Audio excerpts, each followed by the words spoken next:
right, and welcome back as we transition to our trip into the Tomb of Annihilation. Please ignore the Nightbot command that already has happened because I was just making sure that it was counting. We have clearly been dealing with a lot of natural one issues, so we are now keeping a track of those. And we will see how this game ends up doing. As last game we rolled a total of 18 natural ones. We are also going to be keeping track of natural 20s as well, just to see how balanced the dice either like us or don't. But we find ourselves back within the peninsula of Cholt, back to the jungle where, hopefully, anyway, the party members can come up with the whereabouts of the artifact that is causing the death curse. Currently, you guys had ventured out with your guide to the location known as the Firefinger, and had gone and fought with the Pterafolk in a hope of getting back the mask of which your guide informed you had been stolen from her. This, of course, was the with the hope that by getting this mask, you would also fulfill the promise of her guiding you through the jungle free of charge. Well, free of charge meaning no actual gold is extended, but that it would, the payment for her services would be going and fighting that Pterafolk. Thankfully, you have succeeded in doing that,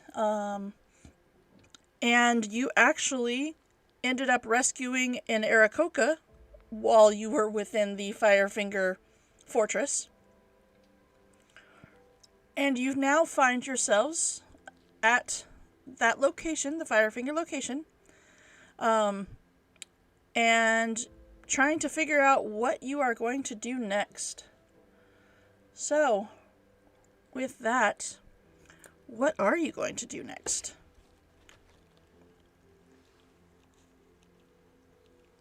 Well, I'm pretty beat up. Did we get our long rest in yet, or is it still evening? It is evening. I'm taking a nap. Oh, I guess we should probably do shifts, huh? Shifts for what? If we're gonna sleep? You take shifts to sleep? So someone can stay awake and, like, we don't get murdered in our sleep? I know these mundane concepts are difficult for you. Wait, hold on. Do gods sleep? Of course. Okay, Not well, in shifts. Well, some of us do. ready to teach you something new. Some of them do like this weird trance thing where like they're kind of asleep but not really. I think a few of you people down here do that too. That's a little more common than you might even realize. All right. Well, you all are free to sleep. I will watch here. You're gonna take first watch? Yeah, sure. Why not? Okay, well then, if the rest of you are going to bed down, I need Jericho to please roll me a perception check. All right, first roll of the night, guys. All right. 1 second. I would like to secretly, I'd like to act like I'm going to sleep, but stay up and watch Jericho on watch. Okay. Do I that. I just tell him, hey, after your shift, just wake me up. I'll take the second shift, and I immediately just drop and go to sleep. I Like mean, do we I'm worn out. do we trust him to take the first shift? It's a good question. That's what I'm watching. So I'm gonna like kind of be stealthy about it. I'll take third watch. I'll take the last one, and no one's taking it. Yeah, I will. Belzal will take the watch with Jericho to make sure that things are okay. Okay, so Belzal, give me a perception check as well. I maintain that I'm gonna watch them watch. Okay. They don't know that. They don't. My stealth was good, right? They don't know. They don't know. Your stealth was better than their passive perceptions, yes. All And their right. regular perception. Right. Well, and Jericho's regular perception at this point, anyway. All right. So Belzal, give me a perception check, please. I will. It's just my sheet's not showing up yet. Mm. It's just blank right now. Sorry. I love roll 20 sometimes. It's just, was it giving us the anticipation? No. Yeah. Will we die in our fake sleep? I don't know, Right. will you? That would be embarrassing, but on brand. Uh-huh. That was what I was gonna say, was that sounds about on brand right there, so yeah. Oh, here we go. Now it's perception. Oh, nice. What's the 2? I guide a lot of. Oh, things you that were I do. guiding yourself. Okay, got it. Got it. All right. Okay, so Not He still enough to doesn't know notice that I'm Kate. secretly there. no, Yeah, it's still not enough to notice, nope. Oh. All right. So with that, you guys are able to take the first watch. Dr. Ink, do you continue to watch them even after they seem to be successfully watching out? Oh yeah, I'm gonna watch the whole time. I Okay. want to see this Jericho man snap his fingers and not get magic. Okay. Yep. All right. So, Jericho, you are on watch, but you're also very distracted by your own lack of magic. However, thankfully, Belzal is up with you as well and does not see any dangers or any situations going on during your watch. It seems that the Patera folk that you had taken care of perhaps were the only ones within this tower, and there are none coming back from any hunting parties or anything like that. So thankfully, it seems that you have taken care of them for this location. And the three of you, technically, on watch this time, have a very calm and not, no major dilemmas happening within this watch. Belzal, you at one point do think that you hear what sounds like giggling just after one of the attempts that Jericho has made to snap his fingers and not get magic.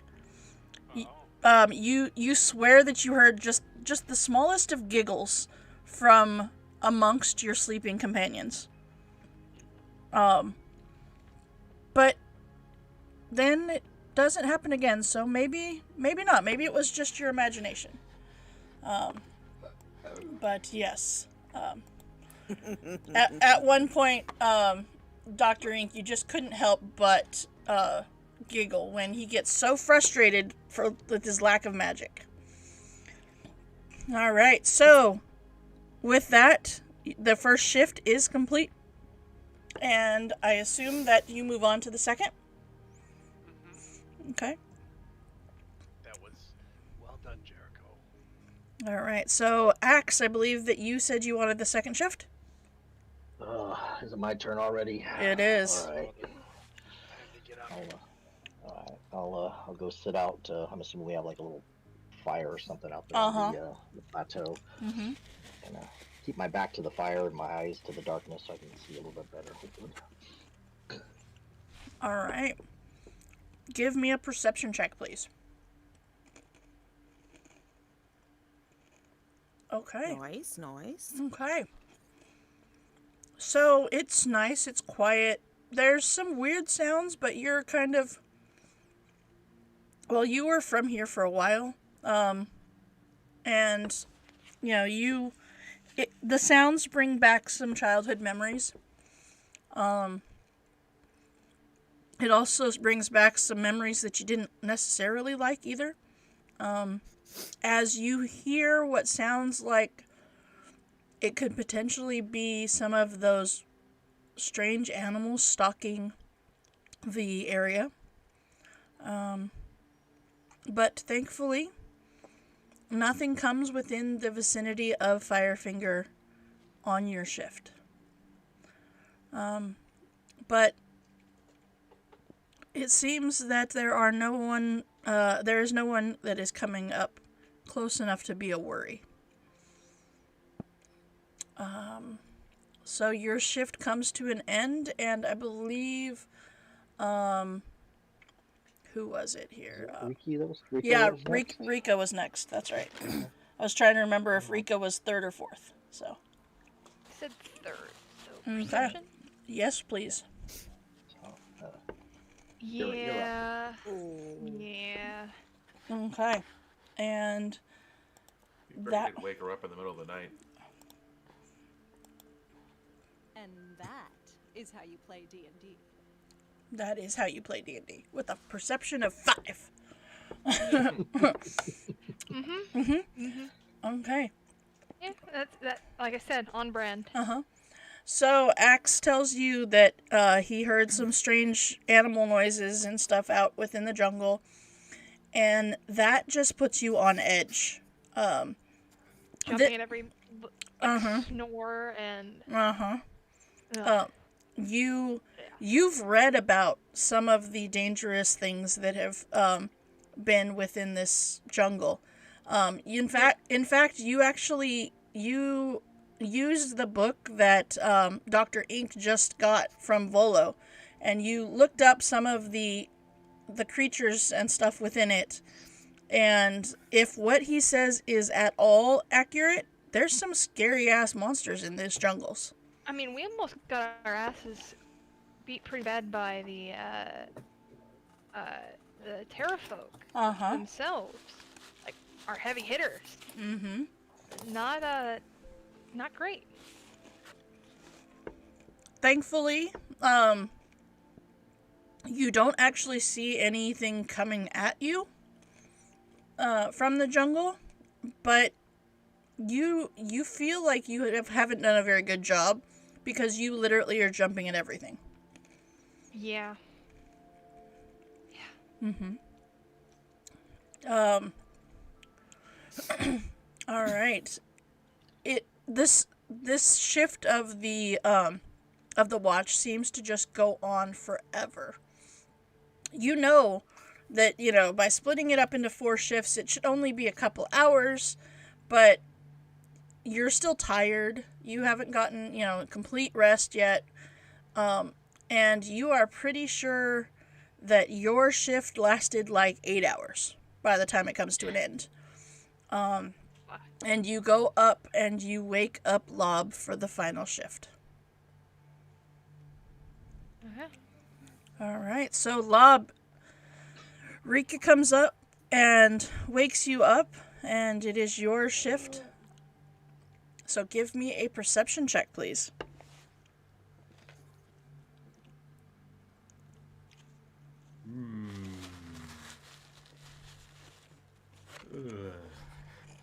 Very well. So, now.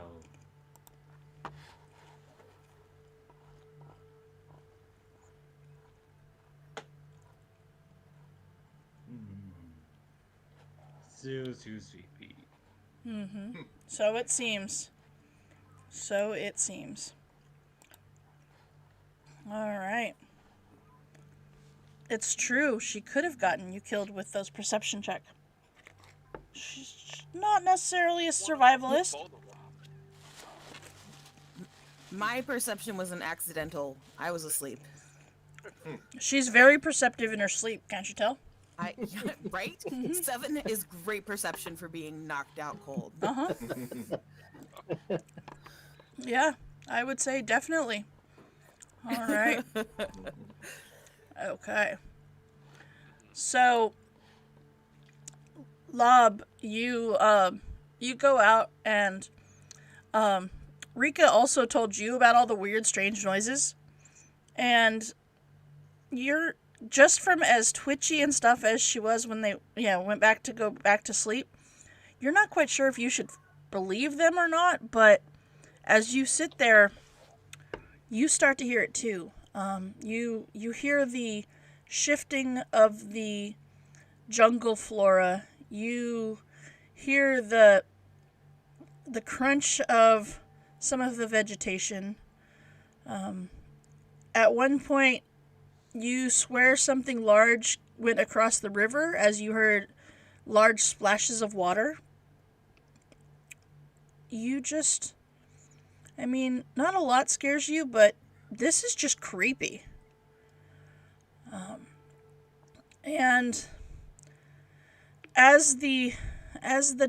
you don't have dark vision, so do you? I don't think turtles do. Nope. No, okay. I cannot see. So you can only see out with the firelight, and thankfully none of whatever's making those noises has come up into the firelight for you to see. Hopefully it hasn't come up just outside the firelight either. But you manage to complete your watch, and your party members wake up to the sun coming up, and obviously no issues over this long rest. So you all get a long rest. And yeah, so all spell slots are back, all hit points are back. You have, keep in mind, this is an AL legal module, so you have a health potion and inspiration that automatically shows up. That's our Hunger Games little... Yeah, when you open the pouch that you got from your beneficiary, or your benefactor, that's what I was looking for. Sorry, I knew there was a word there. You find a health potion bottle inside. And yep. All right. So That's not in addition to the one we already had. no, that is your If we your use it, AL one. Yep. Yes, if you use it during the day, the next morning it replenishes. Yep. Just for reference, that is also the case on the awards from Twitch. Those things show up at a short or long rest. Keep in mind, Dr. Ink and Rika, you currently have Ashy advantage. Whew. Yes. So, those things appear within your bag as well. So, all right. Fancy little friggin' bag. It is a fancy bag. Cat named Ashley shows up as a familiar. Right? Yep.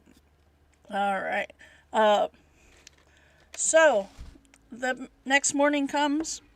You prepare your whatever breakfast that you have, like your rations or whatever. I think we still got a little leftover terrafolk meat, don't we? Oh yeah. I'll cook up some terrafolk meat. Is that safe to eat?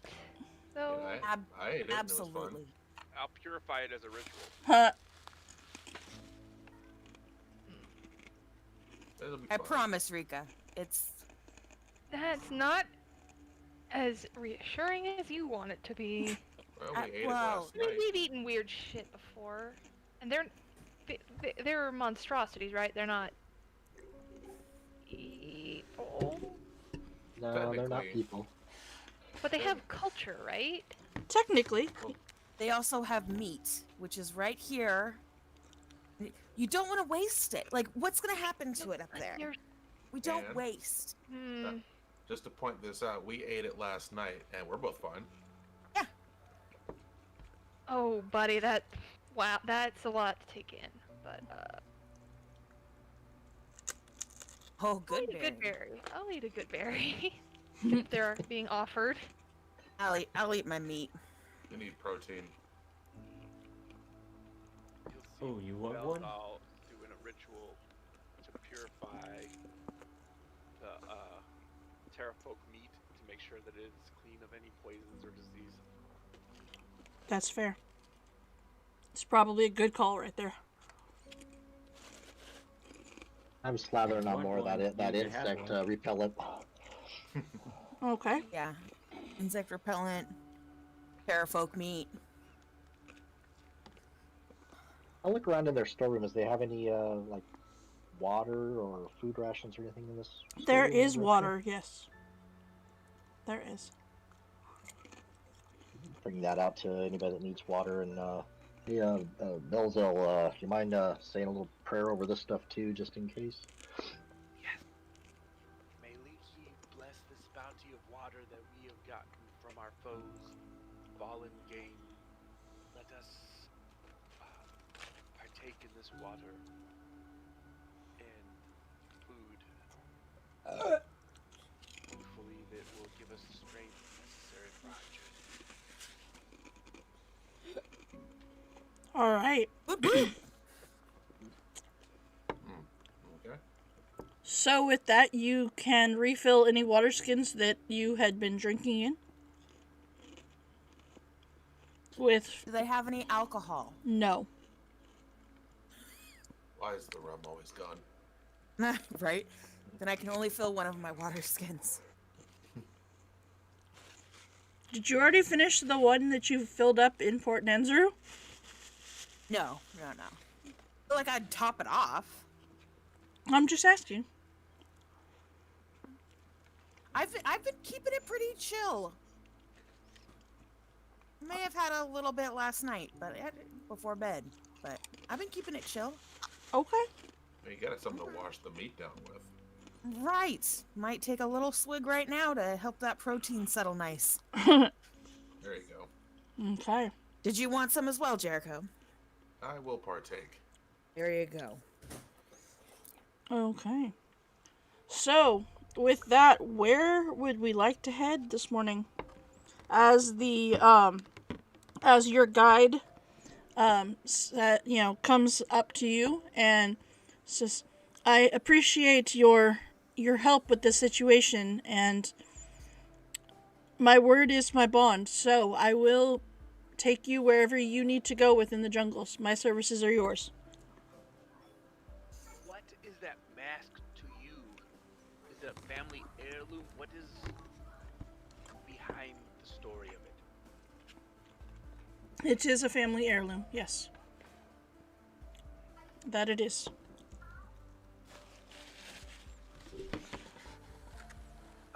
I like this one. Doesn't talk too much. Cobra's still with us, right? Yes, it is. So we gotta take the Aarakocra home. Right. You'll and need to get his stuff, right? can we find the where's the map? Can we figure out where on the map he needs to go so we can kind of? If we went to a Taz Muhaha, is that a friendly zone or not? Well, that, Don't we need to bring those boats back? Well, that's what I was thinking. We're either going to need to take the canoes cross land to the other river, or we're going to have to backtrack around. But yeah, these are not our boats. We can't just leave them here. See, I'm kind of feeling like we can. um, We came upriver, right? you did. So if we leave these in the water, they're gonna go back downriver. Yeah, no, I don't think it works quite that way. I think it does. But looking at the map, if we trek across to Ataz Muhaha, and then take the river down to near Kirsal, which is where we're going. It should be fine. Wait, where are we going? Heavy. It's We're going to slightly southeast. So That's where we we're gotta taking go the about, Aarakocra. right? So we got to go about 40 miles across land and then take the river south. Is that the plan? I don't Okay, think we I can see it. take these boats 40 miles through the jungle. No. That's not. That's why I'm saying let's send the boats on home. That. Oh wait. Can we beach them here and, like, cover them? And Work our, yeah, maybe and come back. back? Because I agree, it would be useful for the other river, but I just don't see how we're going to get them across 40 miles of jungle. I don't know how we're going to get across 40 miles of jungle. I hate to be disrespectful. I was asking the guide her opinion about going to Ataz Muhaha.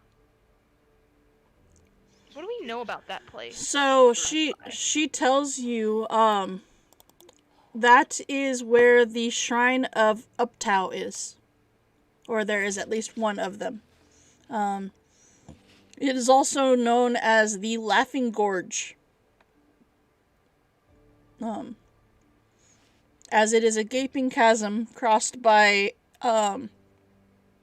a bridge called the Monkey Bridge, as there are a lot of monkeys in that area. So, what is our best route to get to Kursabal? Well, that might be a good plan.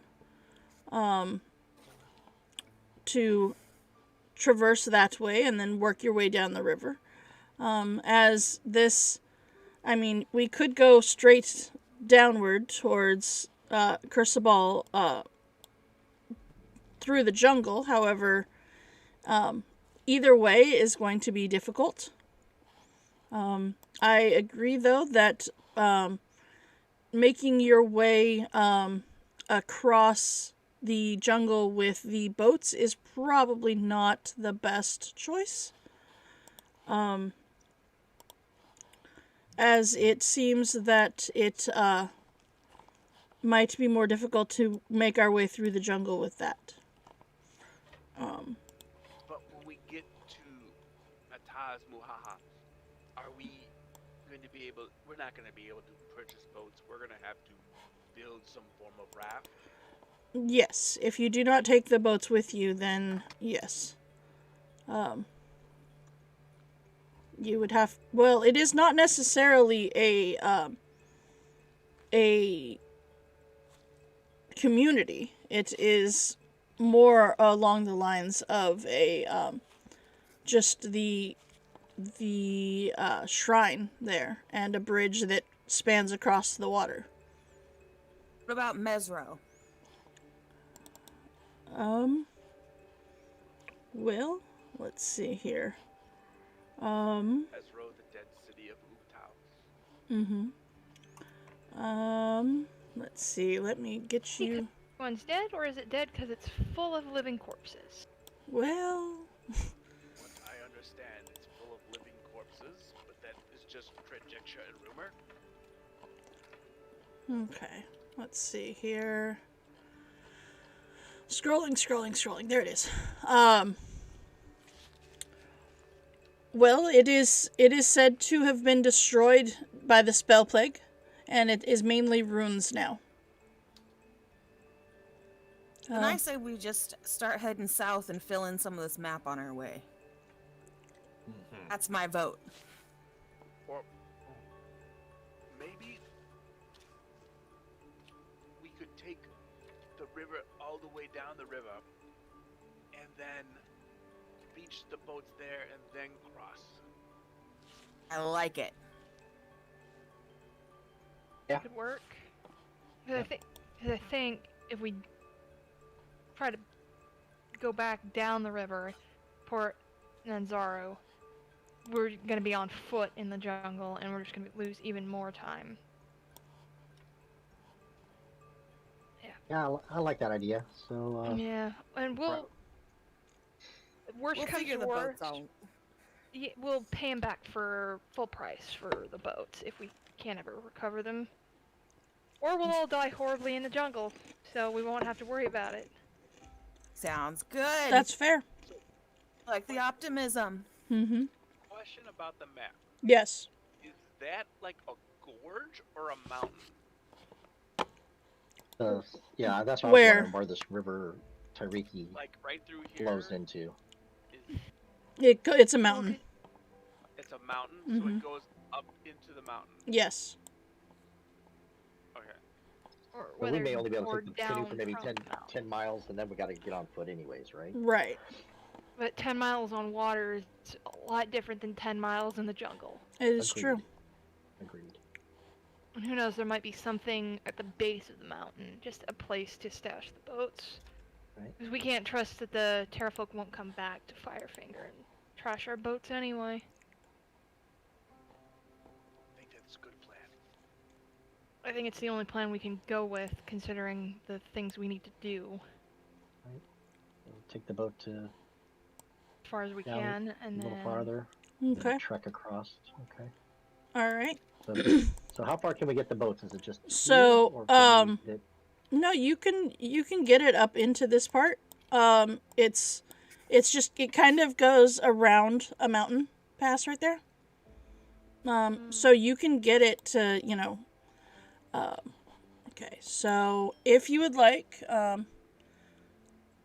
you could get it to right there. Okay. Beautiful. By the way, I'm totally using the picture of your guide for your positioning. I love That's it. fair. I think that works very well. Yep. All right. Understood. So, with that, you have, okay, so it takes you, a full day to go, 20 miles on the ship, or on the boat. So, it takes you a day to get to the base right there. You do see that, let's see here. There is, hold on, let me get,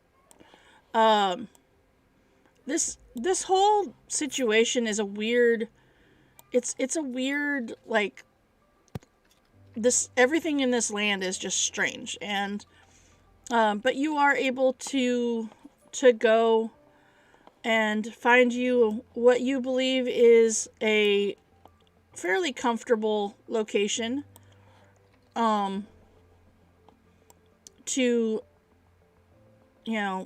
put down a spot to rest for the evening. And, okay, so then, because I'm not gonna just go through every single night, that's just not worth it. Okay, so as you were going, I'm going to assume that you probably went ahead and filled in on the map that these areas, there was nothing but jungle. And is the plan to go like that? Is that the plan? Yeah. Okay. All right.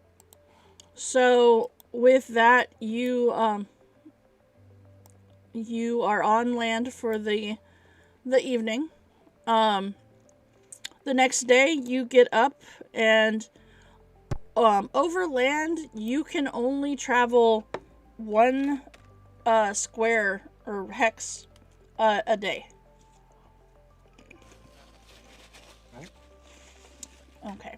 Belzal, are you keeping okay. I'm looking out for some snake friends. Okay. So you do see a few, but as soon as they see you guys coming, they seem to slither away. All right. But you can, you definitely keep an eye out as you travel. All right, everybody give me a perception check, please.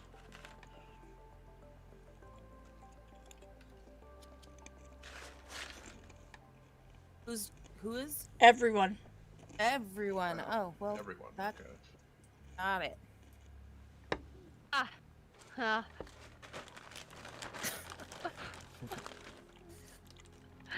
Not the most perceptive group. Yeah, well, you got It's a 19 actually- and 20 and 2 20s. Put me think we got on a a good date, average. and I'll be fine. This Uh-huh. jungle bullshit, not my area of expertise. Yes, more Dr. Jones' expertise. Mm-hmm. To be honest, you're more worried about filling in the map. I get it. Mm-hmm. Yeah. Yes, Evil Andy, it is jungle bullshit. Yes, it is. All right. So, with those rolls, Axe, Bell, and Lob, you hear within the jungle what sounds to be another adventuring party, perhaps, as you hear movement that seems to be very humanoid in nature, as opposed to the animals and stuff that you had encountered throughout so far. And you, it seems that you have some friends, maybe, or not so much friends, within the jungle with you. So, as you guys are, let's see here. As you are wandering through the jungle, making your way, you see, well, actually, Lob and Axe, you see what seems to be a, hold on one second. Let's see here. Okay. You swear you saw another Patera folk traveling through these jungles, and then you see another one. These, though, don't have wings. They look very similar to the ones that you perhaps killed at Firefinger. First you see one, then you see two, then you see a third one. It seems that perhaps they are headed in your direction. What do you do? Well, I'm going to warn the rest of the team if they haven't already noticed it. Terror. Right. Do they look hostile? We just killed the whole village. Of course they're hostile. Which direction are they coming from? They're coming from north of you on the map. As Are if they wearing the same colors of the tribe that we killed? they are. Cool. I stealthed up at 19. You did, I saw. Yep. So, do you engage, or do you run, or what are you gonna do? Maybe we can we move at a faster pace and go south, straight south? Big, aren't they? They are big. Chase scene. Well, I don't know if we're going to outrun these things. They have pretty good movement compared to ours. And we're a larger... Well, how many have we seen? 4 so far? 4. Or 3? 4. But they don't seem to be moving very fast. If we start running and making noise, they would probably catch on pretty quick that we're here. I'd hate to let them pass us, and then we got to go through them. So I prefer staying in front of them if we're going to do it. Otherwise, we stand our ground. Could be that they're moving slowly because they're the scouts for a larger group. Do Terrafolk talk in Yes. languages we can understand? They do talk. You did not, however, talk to them when you last encountered them. That is When we true. slaughtered them. When you slaughtered them, yes. I don't think we tried to talk to them because they kind of just came running at us on the ladder. Well, I mean, you were kind of invading their area. Invading such a strong word for gently We occupying. did attack first, actually. Mm-hmm. You did, in fact, attack first. I do like gently occupy it though. Okay, We yeah. were gently occupying their space. That's right up there with last night's game. They weren't invaders. They weren't, whatever. They were just tourists. Mm-hmm. Exactly. Yeah. For all they know, we're looking at a vacation home. Don't think that was what they were going for. All right. So, do you pick up your pace and head southward? Do you engage? What do you do? We definitely don't want to engage. Yeah, I'm for picking up our pace if we can. Okay. Can everybody stealthy? If Is we it- go is it still stealthy, we middle have of to the go day? slow. Is it still You're middle right. of the day? How's our vision right now? It is middle of the day at this point. Yeah.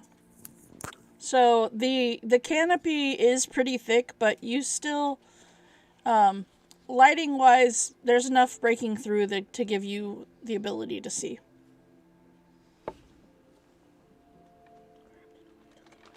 Okay. Susan, Yes. I have a druid question. You have a druid question. I might have a DM answer for you. If I transform into a big animal, Uh-huh. how many can I carry? Well, it depends on the animal, first and foremost.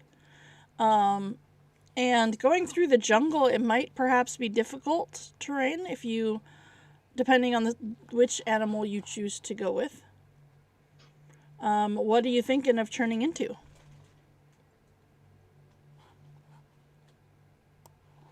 I was thinking transforming into a dire wolf. Okay.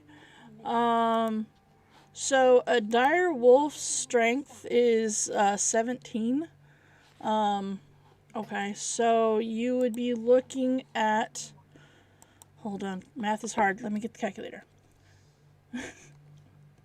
You could carry 255 pounds. So one, maybe two people, depending on who exactly you choose to carry.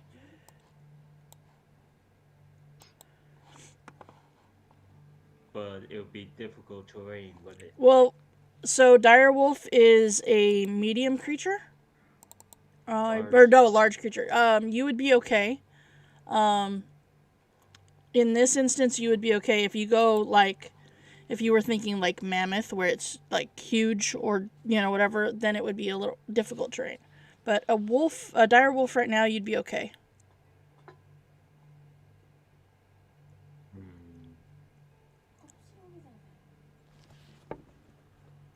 I look to Jericho and I work to our fire Rika. Rika?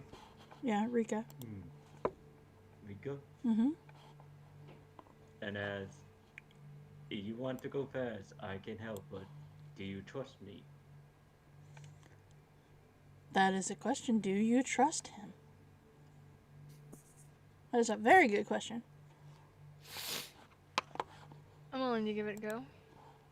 You did turn into a bear twice, or 3 times even, to fight them before, so. Assuming you have another animal to turn into? Yes, I do, but it'll be a lot of noise, and we said we want to go fast, and this can help, but I only carry you two. Well, if we go fast, that's all that matters. Fair enough. I've got an idea also, if we're going to make a run for it. I think I can make the ground shake and make the sounds of a lot of T-Rexes around here to see if we can't cause them a little bit more fear coming this direction if we're going to make a run. Okay. All I right. still tend to be the stealth it and go under the. Stealth is slow, though, is the problem. I'm Yeah. okay with slow as long as they don't catch up to us. They don't seem to be. Once they know we're here, we don't know what they're gonna do. Well, it seems to me like they're following our trail if they followed us this far south.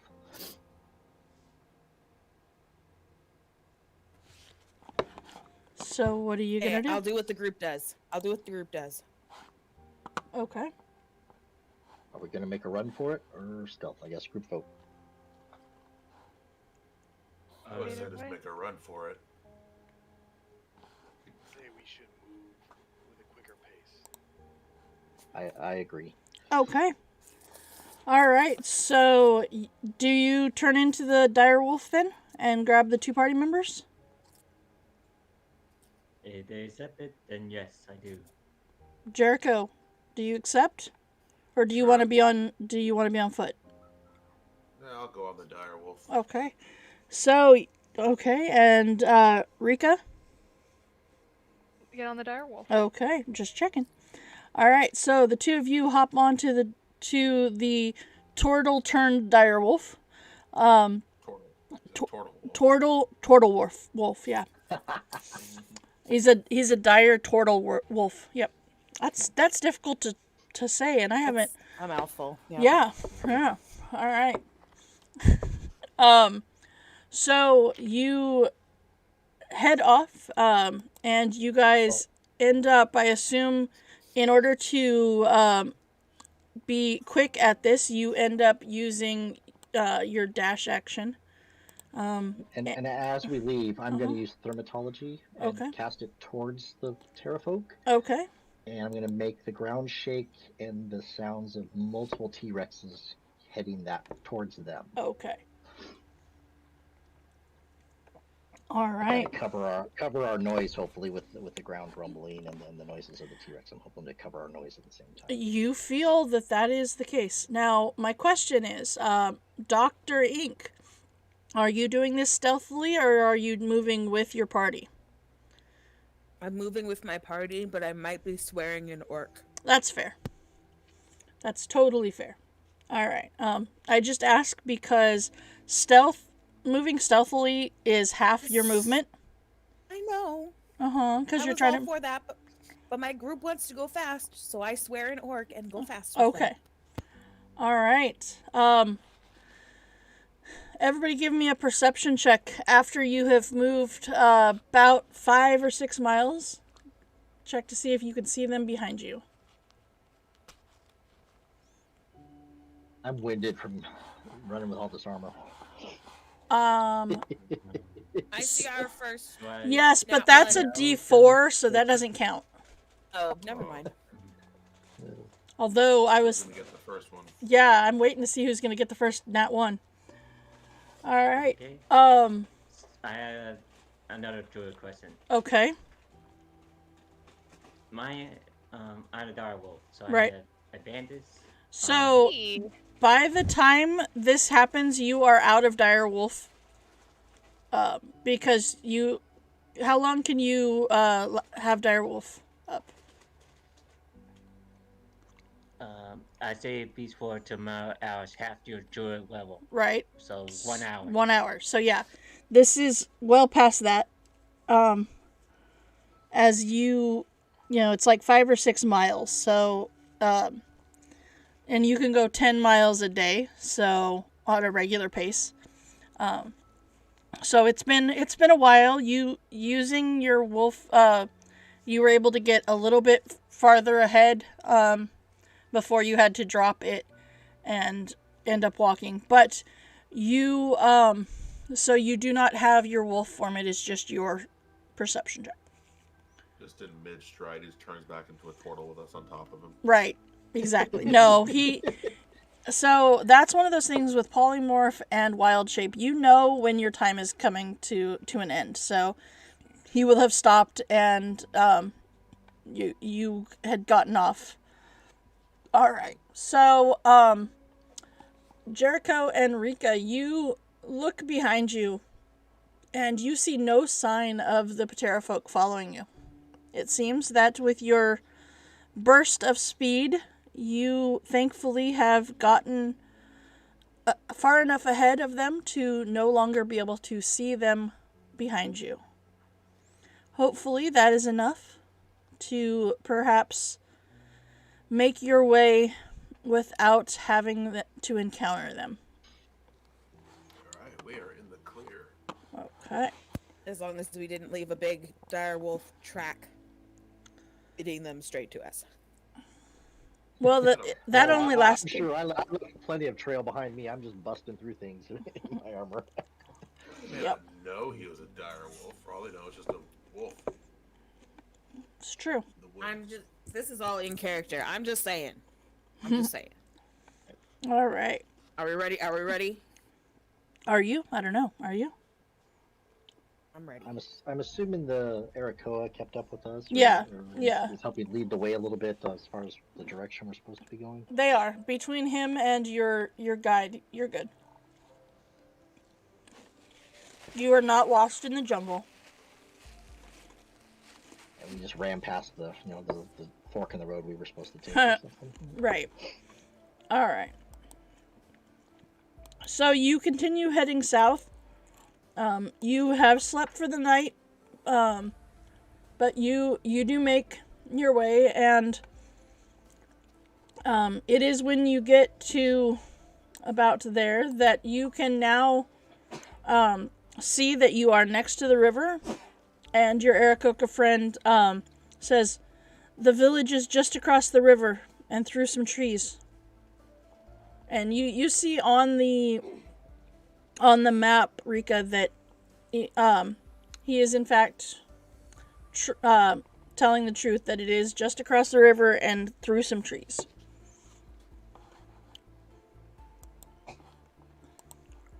So, how are you crossing the river, guys?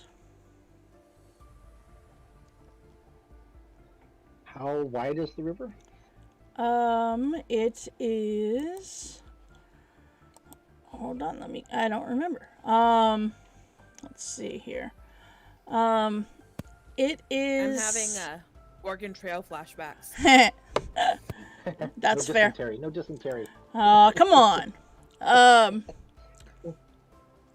All right. You would be looking at, let's see. It is about a mile across.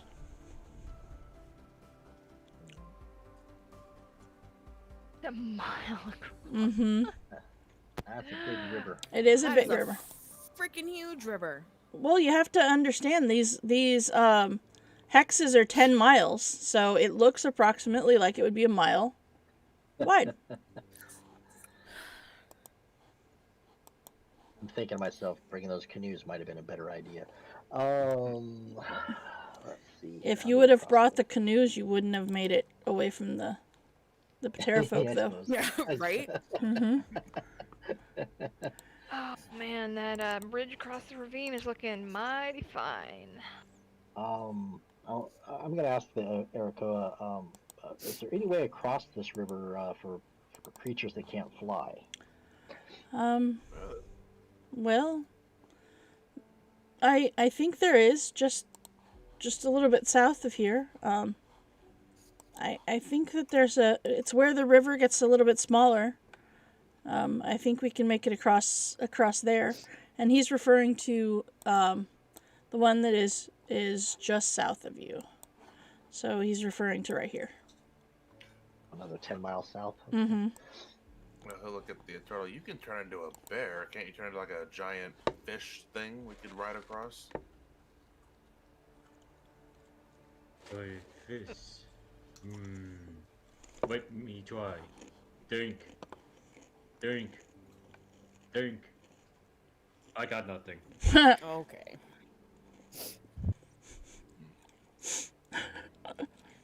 Yeah, I don't, yeah, I got nothing. So you guys keep moving south, Aren't I there, assume? like, trees and stuff? Can't we, like, make a raft?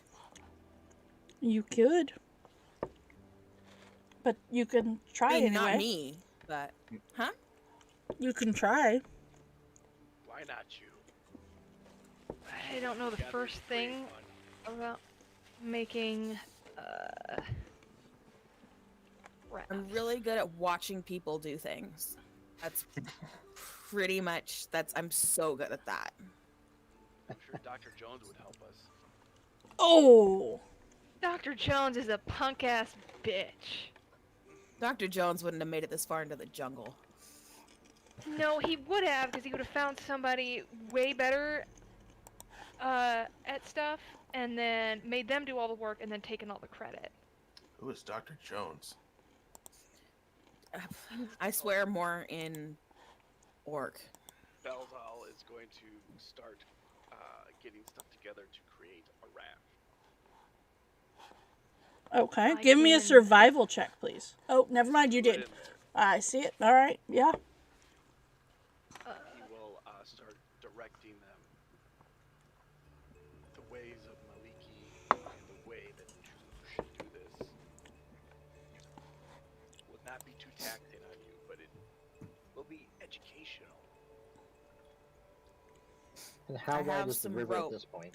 How wide So, is the river at this Can point? light things on fire. S- Like, I can maintain, like, a small flame to, like... So we will say that you are burn within the area that Do makes that. it the smallest part of the river. So you Well, are if you- able to. If you can burn some trees, I can help cut them down to speed up the process and start lashing things together, I guess. Yeah, I don't know how useful setting things on fire would be. Oh. But I can It'll do that. if you burn it right at the base, it'll help my axe cut through it faster. Sure. I mean, I can keep throwing, like, firebolts, or I have the produce flame. It's literally just a small flickering flame that I can just hold up against the bark. How thick are these trees? Like, how, like, big around are they? There's some of varying sizes. You can find some that have pretty decent amount. Like we're probably looking at, anywhere from about 6 inches across to about 3 foot across. So you can, depends on how big a trees you want to find. I think if we do like the 6 to 8 inch diameters, maybe 10-inch diameters, lash a few of those, we can put something together. I'm starting to get excited about this. I don't want to waste too much time if those terrafolk are still following our trail. We don't have much of a lead on them, so. Yes, we should. I'll take a swig and I'll start helping. Okay. That's the way to do it. Rika, how you do the flames again? Well, I have the firebolt, which I threw at the terrafolk yesterday. That's a little more destructive, and then I have this, and I snap my fingers, and a small flickering flame just appears in my hand. Like, and I can just whenever. So as and you hold it for 10 see minutes at a time. as you see Rika do that, you see that she does exactly the same movement that Jericho has been trying to do and not succeeding. And I don't actually know that. So. Oh, I'm gonna but you look at know that. look at Rika and then look at Jericho. I snapped my fingers and I did a little flame like Rika did. It works. Oh, You didn't know that was how you did it, was to just snap your fingers. So, Belzal, you, with the help of Rika and Axe and the rest of your party, including the Aarakocra, you managed to put together some semblance of a rafty type thing. to be good enough to get us across the river. Yeah. You you believe that with that, and are you using the rope that you guys have, or are you making a rope out of the vines to tie these together? What are you doing? Combination. Okay. Yeah, if the vines are sturdy enough, and those all, do you think these vines will work for lashing this thing together? Yes, we could use some sap from these trees that are Maliki's Bati, and we could put that together to help make it more seaworthy. Okay. How fast is the river moving through here? Is it fairly sleepy, or is it If it's a mile across, it can't be moving very fast. It's not moving Right. very fast, but at least from what you can see on the top, it doesn't look to be moving very fast. You do not, however, know what the undertow leads. Yeah, if we fall in, and we probably don't want to. So will we be crossing it like a bend, or? No, right where you are, it's pretty straight. It's not, it's not like this one right here where it's, super bent. It's fairly, Bends tend to be very wide. yeah. if I remember correctly. No, it's pretty straight. and it's flowing north towards the coast, correct? Correct. Yes. I'm gonna. I want to freaking Grab- swim it. I want to freaking swim it. Okay, I wanna Cat. grab like whatchamacallit? Just like a little bit of like long grass or vine. Okay. And I'm gonna cast Mage Hand, and I'm gonna direct it to go. I'm gonna stand like get my boots wet in the water, and I'm gonna send the Mage Hand out as far as it'll go and stick it down, and I'm gonna see how the plant moves. Okay. Give me a perception check, Rika.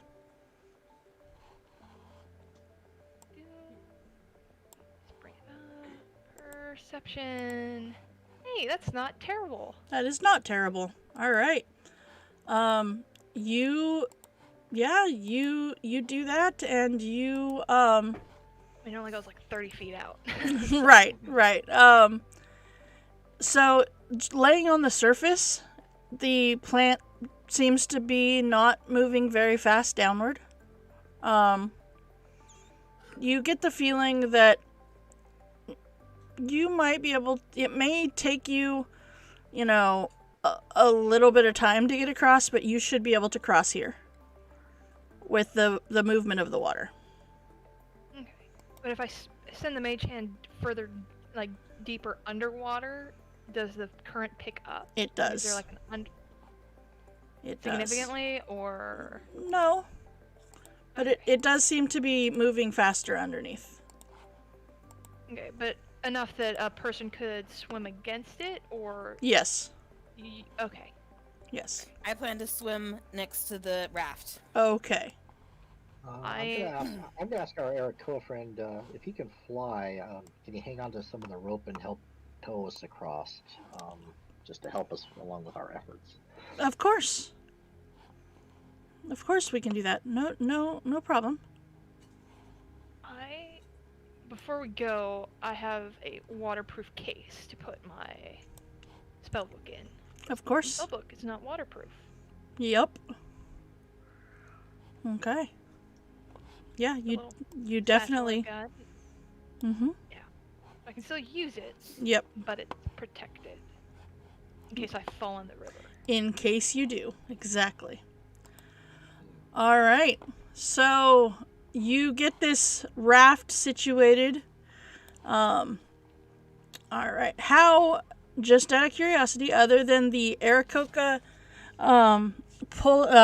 holding onto the rope and kind of pulling you guys, and Dr. Ink swimming alongside, how are you maneuvering the raft?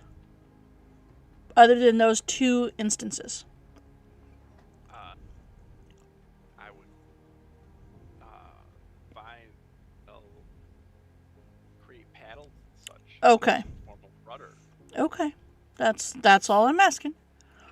All right. If I could cut down like the tallest like bamboo or something I can find, maybe a good 30 foot, 20, 30 foot, and use that kind of as a guiding push rod. Of some Okay. All right. You don't find Hopefully there will be bamboo, something but for that. you find a stick that or a tree that you can use for that. All right. I need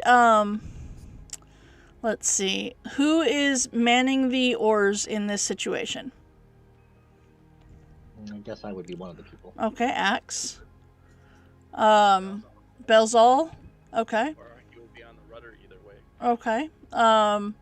Certainly willing to try if we need bodies rowing.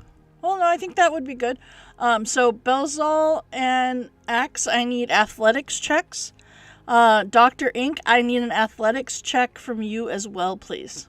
As you are... Regular or any kind? Is there any kind of advantage with the help or It's anything? athletics. I'm sure it's athletics. And I'm sure that 5 right there is a natural 1, and Belzal wins the... Drink. Yep. All right. So, with that, we have our first epic fail.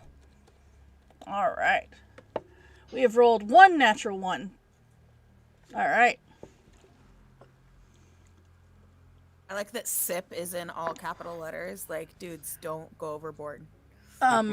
Yes. Exactly. Almost like we had 18 instances last week. It's like that. Yeah. Exactly. All right. Oh, Kate, you forgot to give me your thing.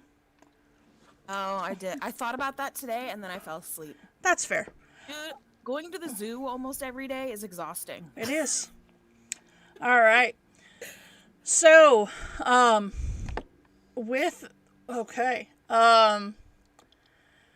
Axe, you guys managed to get a pretty good push off, thanks to you. And Hey, Tori. It was just like Pavlovian. it's just a habit to just do what they say and take a drink with us, huh? Yes, I always listen to what people. Yeah, you always listen to what people say online, because, bonjour. Look who's talking there, lady. Hey. All right. So, hey, Cindy, hopefully you don't run out of alcohol within your house this time. I know last night she said she was going to load up, so hopefully she doesn't run out of alcohol this time. All right. Aw. All right. So, with that, you push off and you get a pretty good start across this river. However, it seems that Belle, you're struggling to get the rhythm. And thankfully Axe is paying attention enough to not give too much of a push in one direction, or you might have ended up going downriver instead of going across the river. And Dr. Ink, you go to swim, and are you on the left side of the raft or the right side of the raft? Are you upriver I'm or on the downriver? I am on the south side. Okay, so you are technically upriver from it. Okay. Yeah. All right. Yes, we do have the please drink water along with any other liquids that you choose to drink. Please drink water. This has been your public service announcement. Yes. All right. So Dr. Ink, you end up, you're thankfully above, upriver from the raft as it kind of turns a little bit downriver before Axe can catch it. But you guys managed to get about a quarter of the way across. I need another athletics check from the 3 of you, please.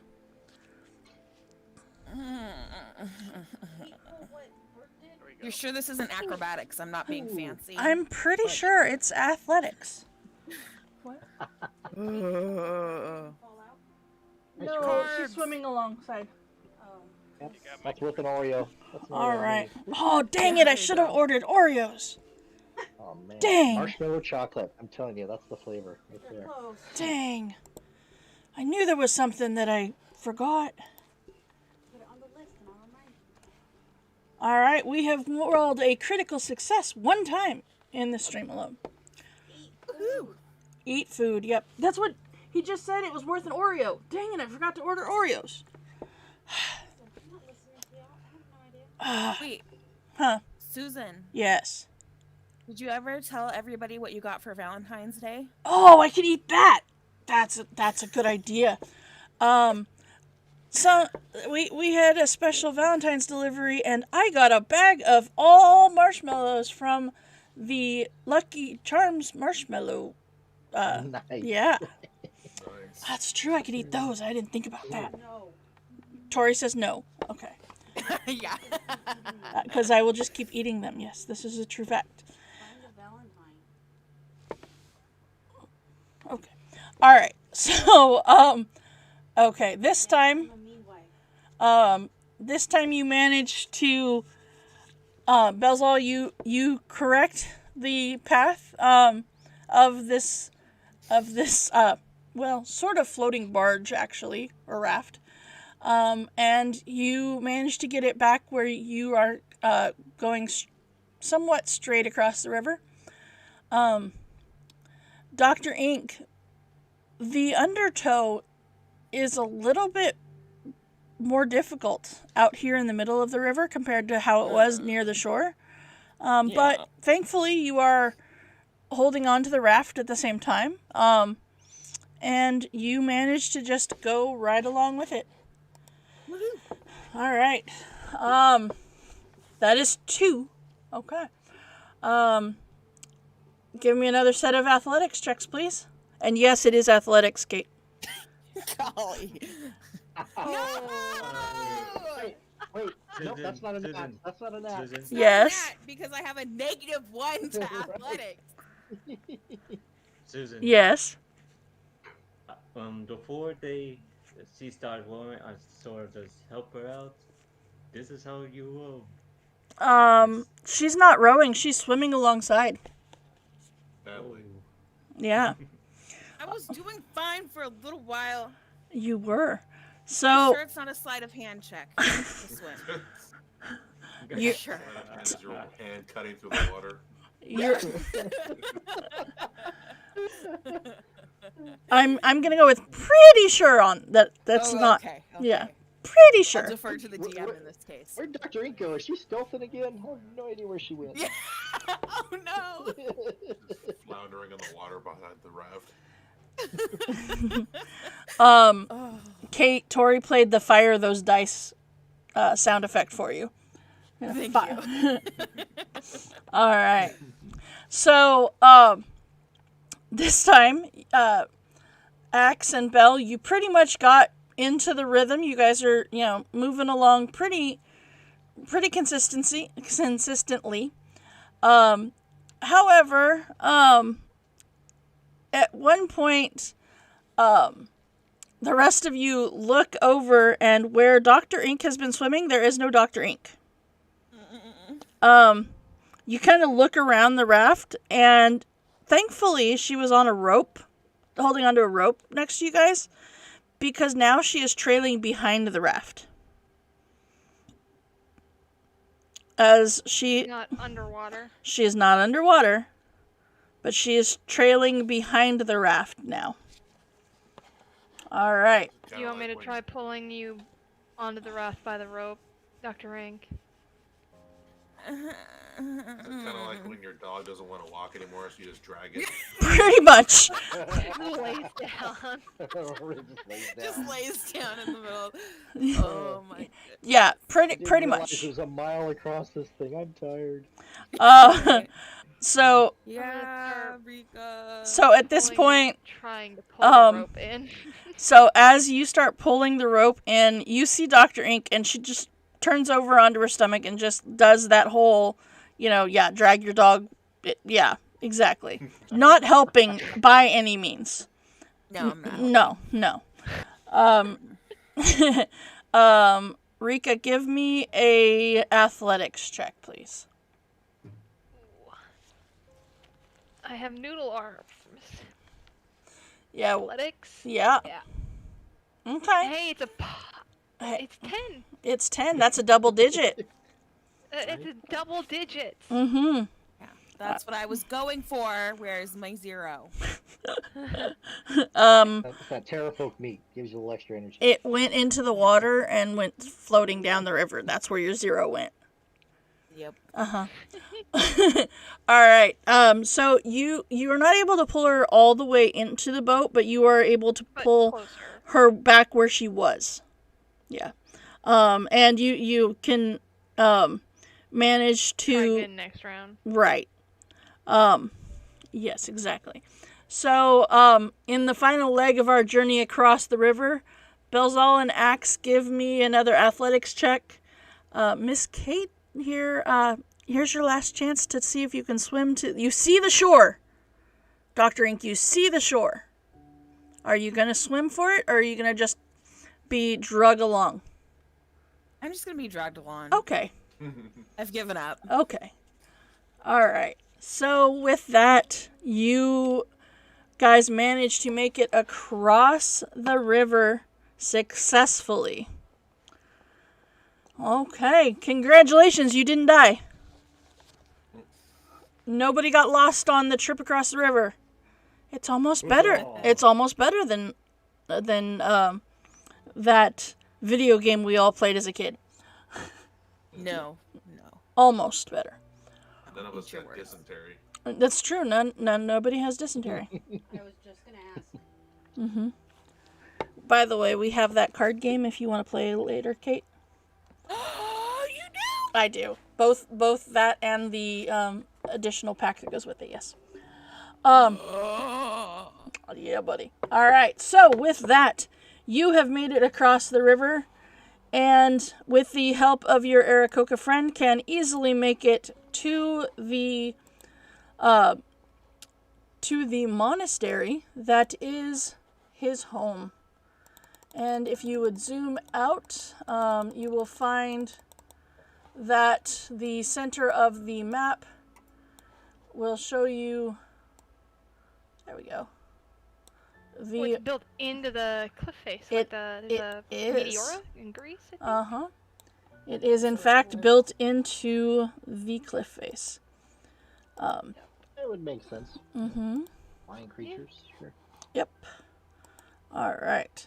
So, this ancient monastery overlooks the jungle from its perch on the cliff of a tall plateau. Stone steps and rickety walkways connect the various buildings, the lowest of which is about 500 feet above the ground. The main building has a circular maze-like symbol carved into its crumbling facade. And as you guys are approaching, every few minutes or so, you see one of the bird folk, the Aarakocra, either land on at the monastery or launch themselves from its balconies and take to the sky. All right. So, This place is cool. it is cool. All right. So, the problem here is that, one, we don't do so good at rolling dice. And two, it takes some ability checks to be able to make your way up to the first location. So We're here to deliver the dude, but also hoping that we can get some flying powers. Uh-huh. Correct? that is the hope. Originally, the monastery structures could be reached by ascending a path that combined natural stone ramps, steps cut into the cliffside, and wooden walkways built into the cliffs. Now, part of those are still mostly intact, but some of the wooden walkways are rotting or missing entirely in certain places. And, the Aarakocra don't really need them, so they don't have no reason to repair them.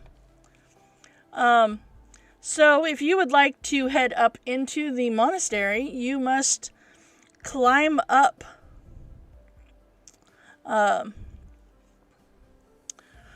So This is going to be more athletics checks.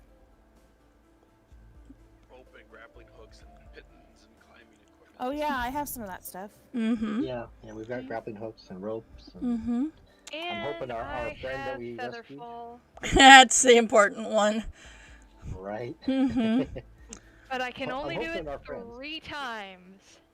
Unless we rest for an hour and then I can do it one more time. Okay. All right. So with that, okay. Okay. So let's see here. I need,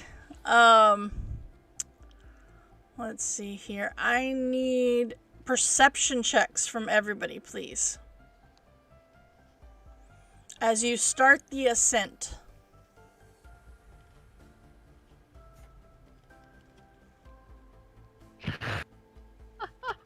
Okay. Rika, what is going on with you today? I don't know. You are preoccupied. Okay, that is a failure from Jericho and Rika. Okay, keep that. The, Oh, good. the 4? Yeah. Right. The wrong. I was thinking the wrong thing. Yeah, not epic failure, just a failure. All right.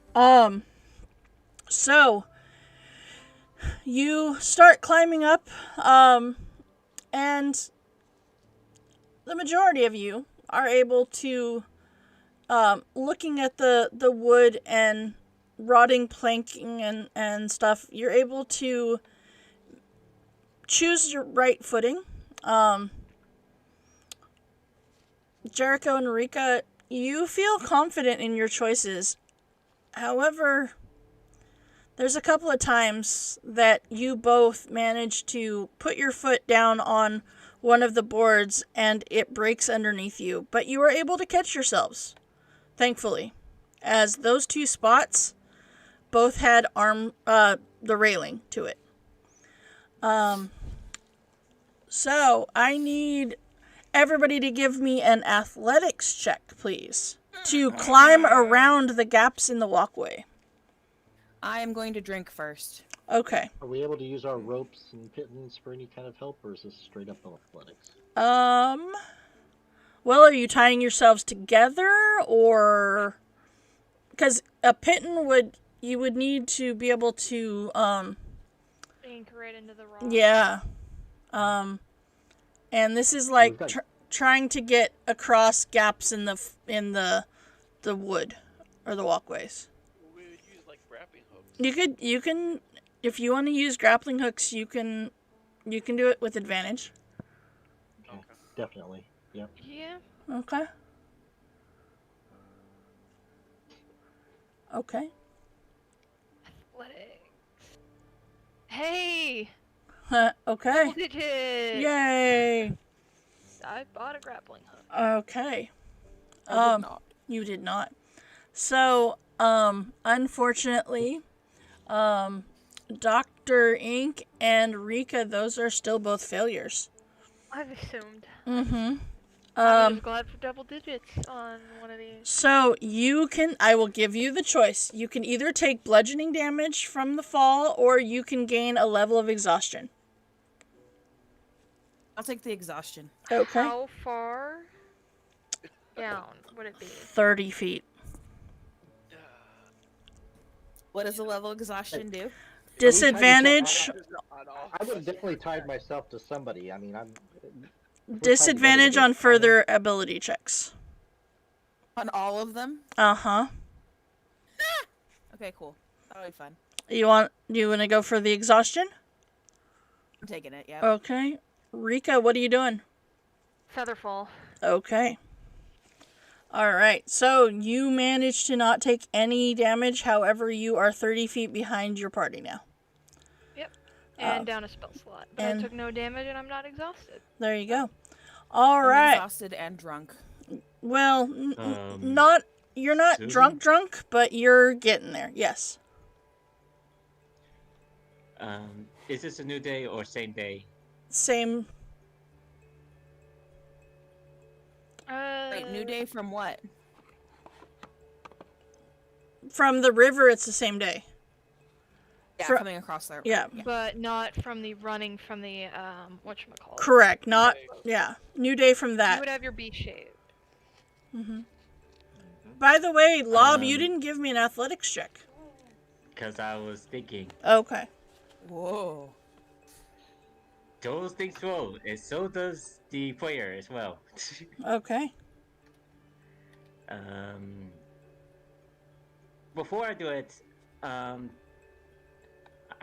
do have a concern for everyone Okay. in the party. Is anyone arachnophobia or scared of spiders?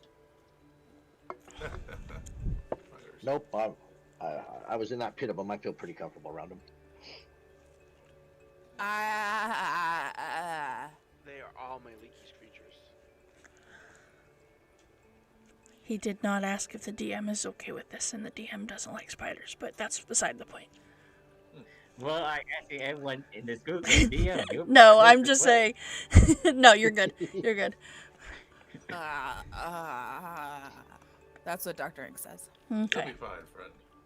Go and bring forth your spider. In fact, the bigger the better.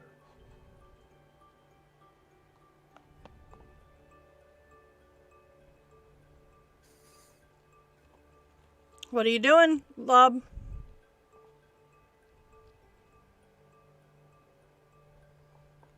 Did we lose him? No, I'm still here. Like I said, my brain is slow. Alright, well, I will try and think what can climb good, and I'm out spiders. Okay. The giant kind. Okay. Alright, so you turn into a spider. Give me an athletics check with advantage on the spider.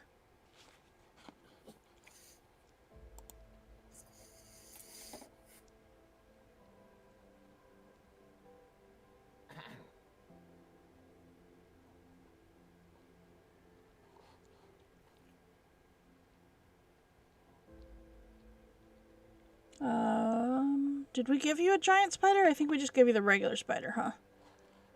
Small spider. Okay. Susan, I want you to know Uh-huh. that I put my hands above my head and clapped. Thank you. That's No, we pretty had funny. a guy who would turn into a spider, and as his signal for all clear, would put his hands over his little spider hands over his head and clap. It was the only useful thing he ever did as a druid. Except when he turned it into that and then proceeded to not be helpful by any means other than that. No, yeah, that's all he ever did useful was turn into spiders to, like, get under doors. Oh. He was a druid, and he didn't do beast shapes in combat. She just did this. We should Bummy get back to druid. our game.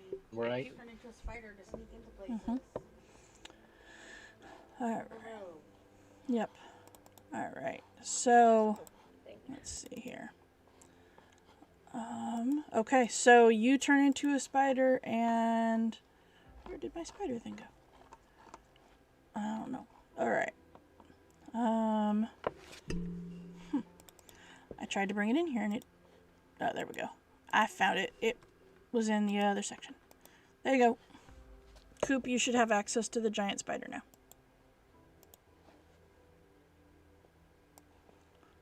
Okay. All the magical things that happen behind the screen. It's true. You should.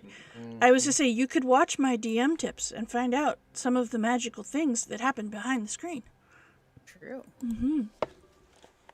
Alright. So, you guys see where this giant turtle was is now a giant spider. Alright. I drink more alcohol. Holy. No, that's fair. Ah, he's a spider. Someone's talented. No, someone is stupid. Can't find it. Okay. Yeah, it was being weird. So, how about this? There we go. Just close it out of your page, Kate. It took a second to like get to my mouth. Can it grow up any bigger? Can you make it any bigger? That'd be awesome. Can it be the backdrop of the map? Thanks, guys. You're all very, very sweet. Don't spiders have a climbing speed? Do you even have to do a strength check? No, I just wanted to see how well he did, just in case there was a natural one. It was And once that count go up, it was just a matter of principle, because yes, you do have spider climb, so you will succeed in it as long as you don't roll a natural one. So, all right. So you eventually make your way up. I need one additional thing, and that is I need a dexterity acrobatics check to cross the wide gaps in the wooden walkways by jumping along oddly spaced support beams. Okay, look at hey Kate, this one's acrobatics. Acrobatics. No, I did acrobatics. Does Yeah. grappling hook help with this one or no? Yeah, I can. Okay. Acrobatics. Well, I fell down. Do I have to do the other 2 checks again? Yeah, no, but Okay. Belle, it's a good thing you had advantage, because that was a natural one that you rolled on your first one. It's still a... It's still a failure, but it's, better. It's like my third or fourth 4. It is. All right. alright. So, Axe, my question for you, as well as Belle, I need to know if you would like a level of exhaustion, or if you would like to take the bludgeoning damage that is now at 40 feet. I fell out of 14. Yep. Oh, I could featherfall one of you. I would take the exhaustion just because it'll be a straight roll with my grappling hook, right? Yes. Yeah, I'll do the exhaustion. I mean, yeah. Okay, take exhaustion of so- 40 feet of falling. Okay, so Axe, If Belle, you fall, I can featherfall you. it's all good. That was the final check. Oh, never Yep. mind. All right. So with that, you guys have managed to make your way up. And it does take a little over an hour to make your way up this cliff face.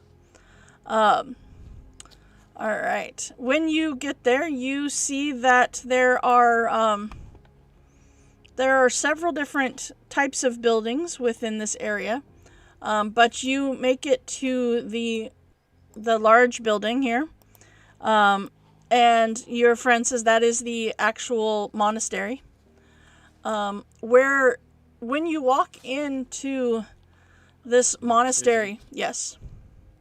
Before Bob walks in, he'll transport back. I figured. He's not scared. I figured. All right. As you open the doors, well, as your friend that you brought back here opens the doors, you see the monastery entrance hall of and this building is beautiful. It is very, very pretty. And I'm going to, let's see here. Let's go. All right. It is over in the top right, left-hand corner, is where the monastery picture is. And as you approach, you see that the, hold on. Words are hard, guys. You see a refectory. The entrance hall of this monastery.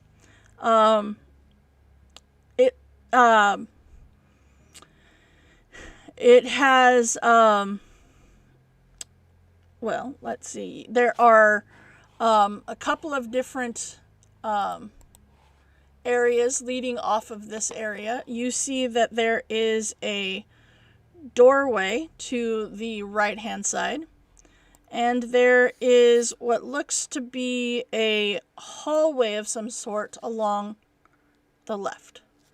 And I'm going to actually bring you guys onto the map here. Have we seen anyone in the village? You have. You've passed several other Aarakocra. Okay. Yes, Okay. you Like- have. I don't But want to be wandering into a ghost village. no. But he says we need to come in here so that I can introduce you to our leader. Take me to your leader. The leader of the community he's told you is Asharra. Asharra for notes purposes. And as you enter into this main area, let's see here. You see that there is a this main hall, which is this door opens up into, is an impressive sight. The rafters of the ceiling are fully 60 feet above the floor, and at the peak of the thatched roof is about 15 feet above that. The space is large enough that the Aarakocra can fly inside, though they seldom do, of course, for the sake of decorum. You see a circular labyrinth symbol laid out on the floor, about 25 feet in diameter. And you do see one Aarakocra that is currently kneeling in prayer, looking towards this labyrinth as you enter. It's as if they are meditating.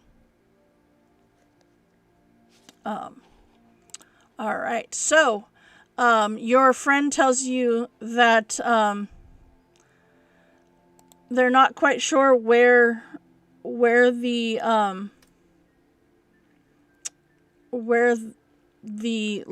leader is right now. But perhaps someone does, and he goes up, and you hear them. Let's see. Speaking in a language that I don't believe any of you speak. Let's see here. Lob, what languages do you speak?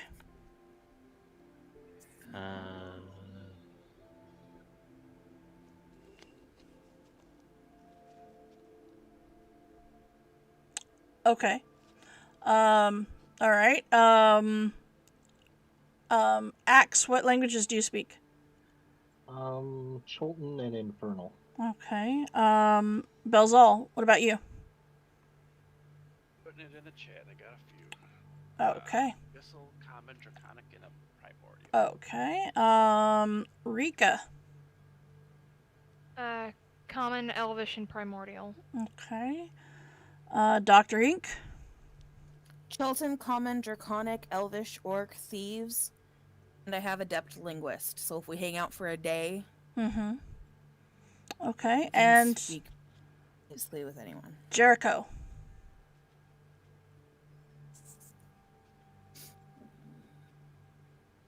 Jericho, what languages do you speak? Common and Celestial. Okay. So, no, none of you understand the language in which they are speaking. Sorry, Oh, Sylvan, that's the other one. Sylvan, Okay. that's it. Well, you should have common too, but yeah.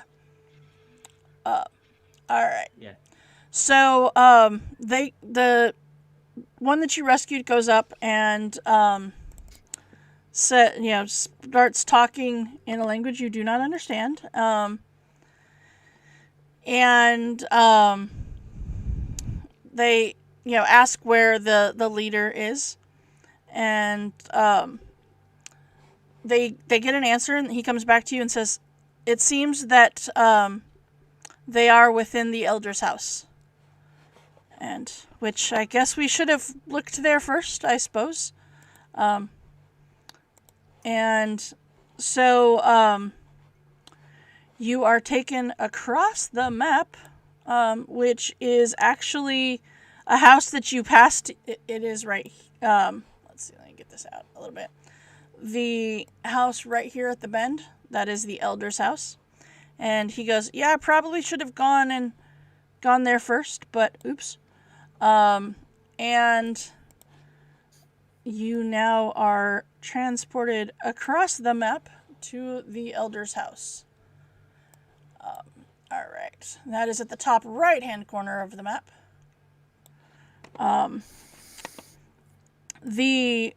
The guy ends up going and knocking on the door, to which a looks to be an elderly Aarakocra answers, and opens up the door, and you see. Let me get. Why is that not on the right page? Okay. This is the elderly Aarakocra is on. There you go. And says, can I help you? In common, seeing that all of you are with them. And you again hear him say the name of the leader, which is Ashara. And the older Aarakocra says, she is here. However, please let me go let her know you're here. Come in, but be careful. So you see that she goes up the stairs, and in this room you see the lower floor of this house is a very simple room. You see a life-size wooden statue resembling Dr. Ink stands opposite the door. Flowers and offerings of food are placed at its feet. The difference is that this statue, it does resemble a tabaxi. However, it looks as if... Tabaxi? No, it looks like... Well, it's carved out of stone, but it looks like it did have hair. Yeah. The statue is obviously very old, as it is chipped in certain places. Should you go look at it? Sure. Anyone who is proficient in religion is more than welcome to give me a religion check. No, but I am proficient. Hey, in Jericho. That's proficient. Yeah, but that's a natural one. Drink. Yep. Drink. All right. That is 2 natural ones today. I'm not proficient in religion, so. Okay. Give me an investigation check because you were going over to check it out. Oh, investigation. Oh no, I'm good at investigation. Oh wait. Well, that was the first roll anyway. So, Yeah. Take advantage off. All right. Well, yes, it is outside of your pantheon. Okay, so, all right. Let's see here. Okay. All right. So, Dr. Ink and Rika, you recognize that this is most likely a depiction of Uptow, drawn or carved as a tabaxi. And it seems that you kind of had a feeling that this is a monastery, and so they most likely are going to worship some sort of god. And it is looking at this figure that you realize that most likely they are worshipping Uptow.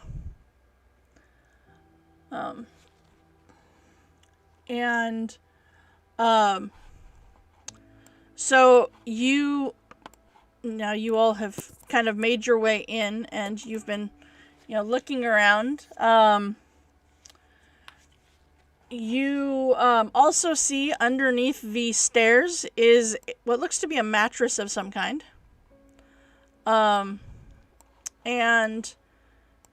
you get the feeling that perhaps the mattress is that of the older Aarakocra that was just down here. Is there... so you take your time and you're just kind of waiting and wandering around. Not too long, probably like 5 minutes or so.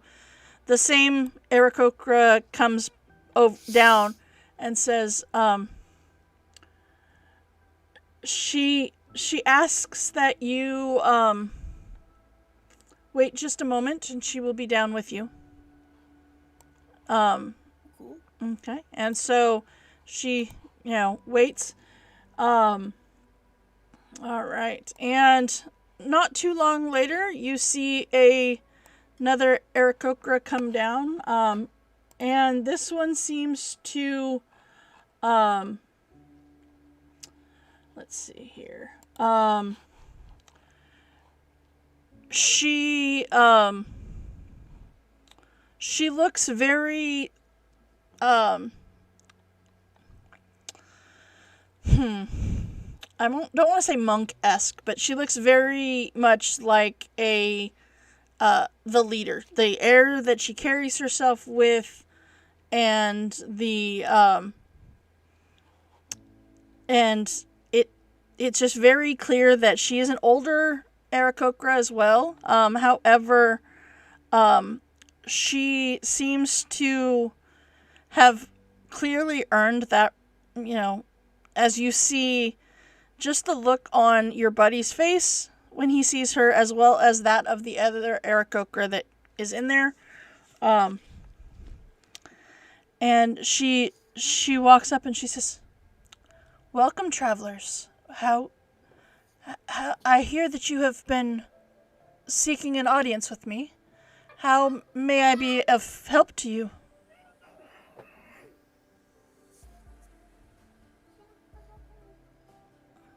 What could I do for you to help you in your journey?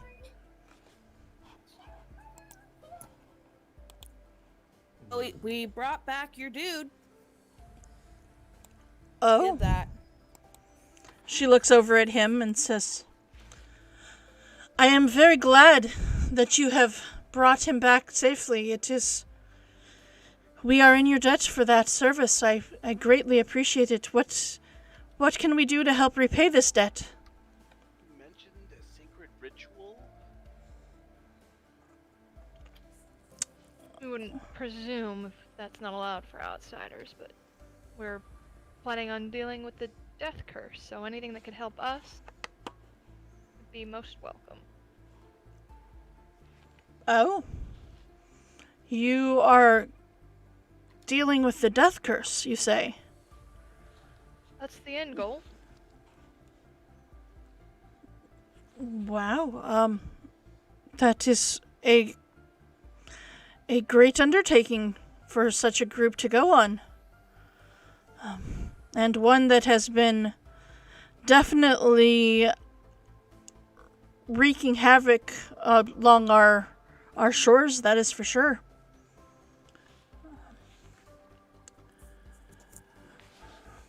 Well, and then she kind of looks over at the guy who came with you and says, "I assume that you told them about the Dance of the Seven Winds ritual." And he kind of nods, and she says, "We can in fact bestow this ritual on you, and it will give you the magical ability to fly for a time. However, I do not have the ingredients that would be able to do such a ritual. But if you were to acquire such things, I most definitely would be able to do this for you.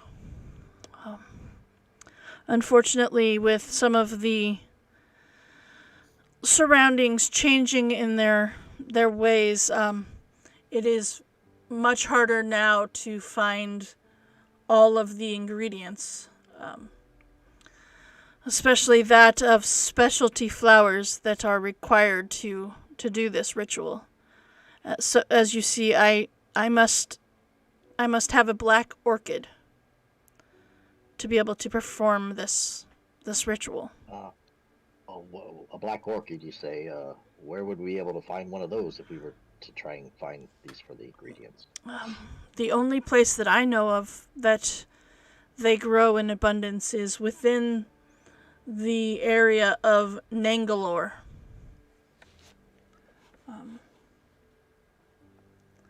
But the problem is, and the reason that we don't have any is I forbid our type from going there because it is those that go near the ruins.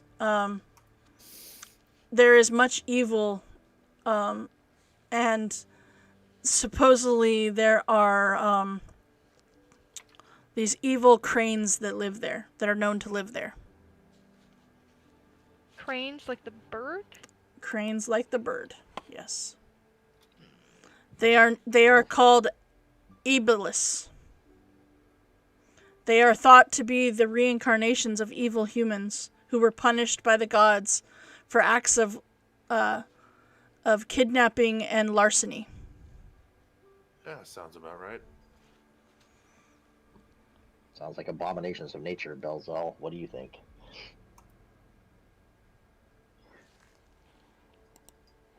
How important is this flying to the whole, like, getting out of... I mean, getting rid of the curse thing?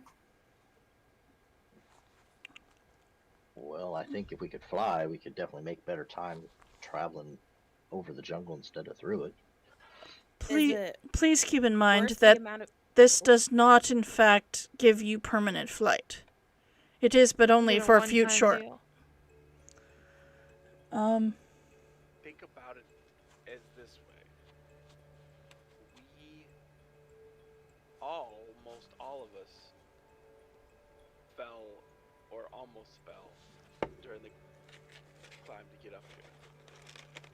Do we have to come back here ever again? Return, dude. It's Dude. not the only treacherous climbing we will have to do.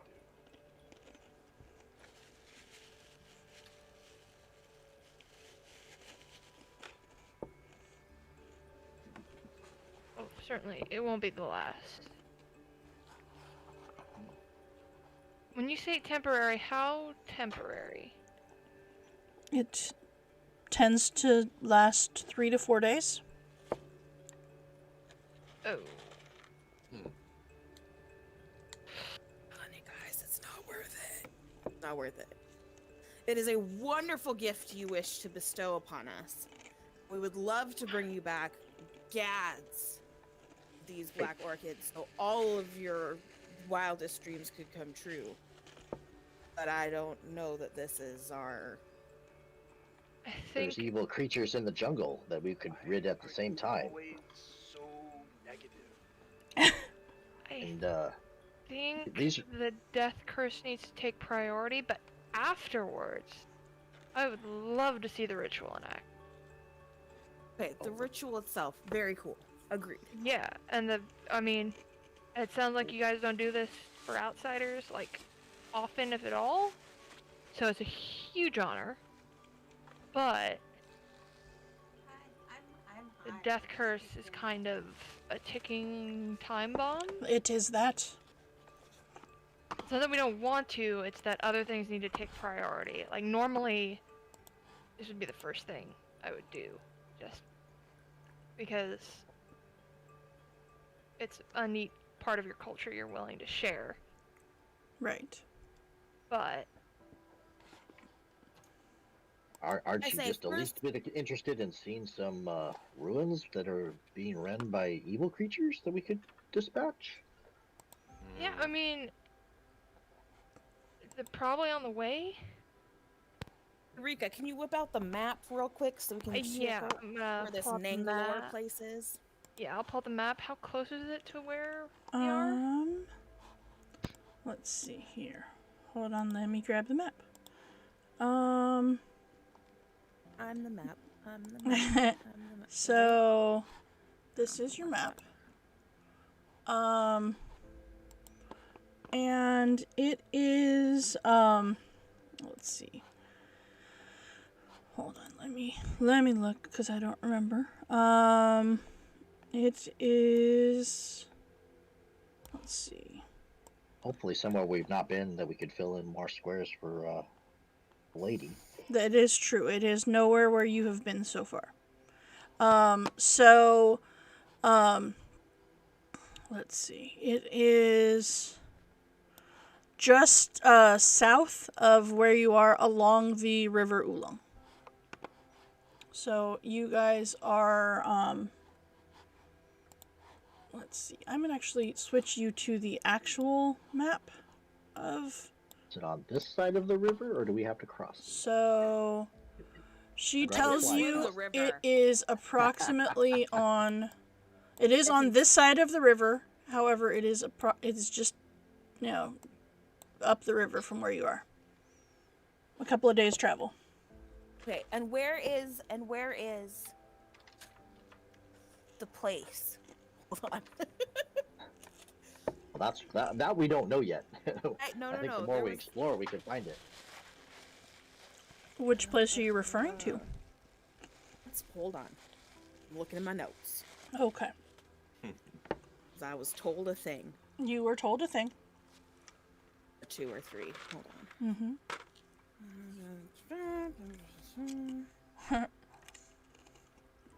One about they're gonna tell us what we need.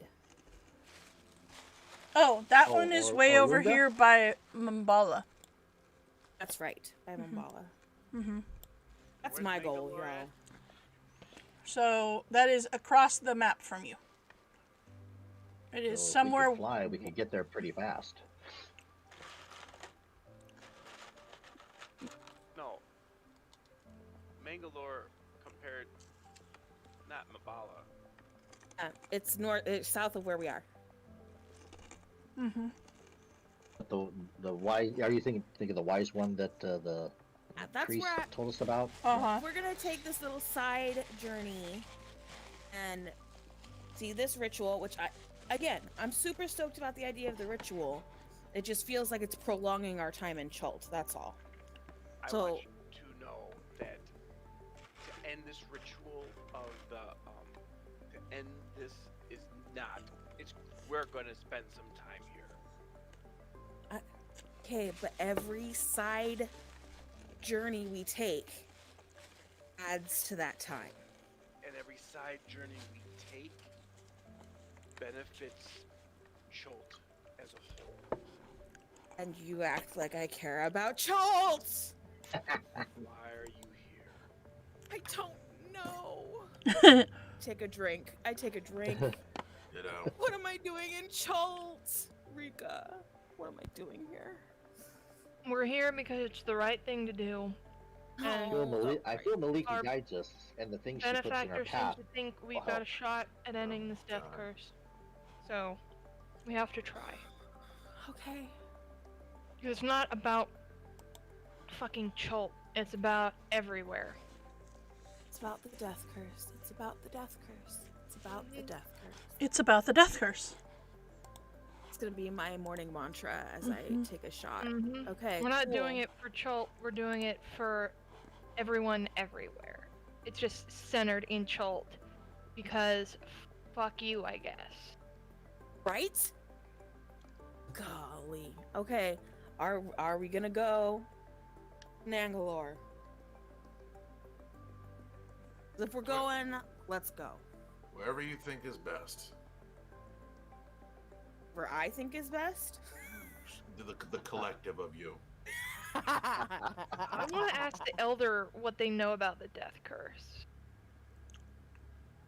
It is what is ailing most of our older people, as they cannot be healed any longer. Anyone who has taken damage and we try to heal with magic cannot be healed any longer.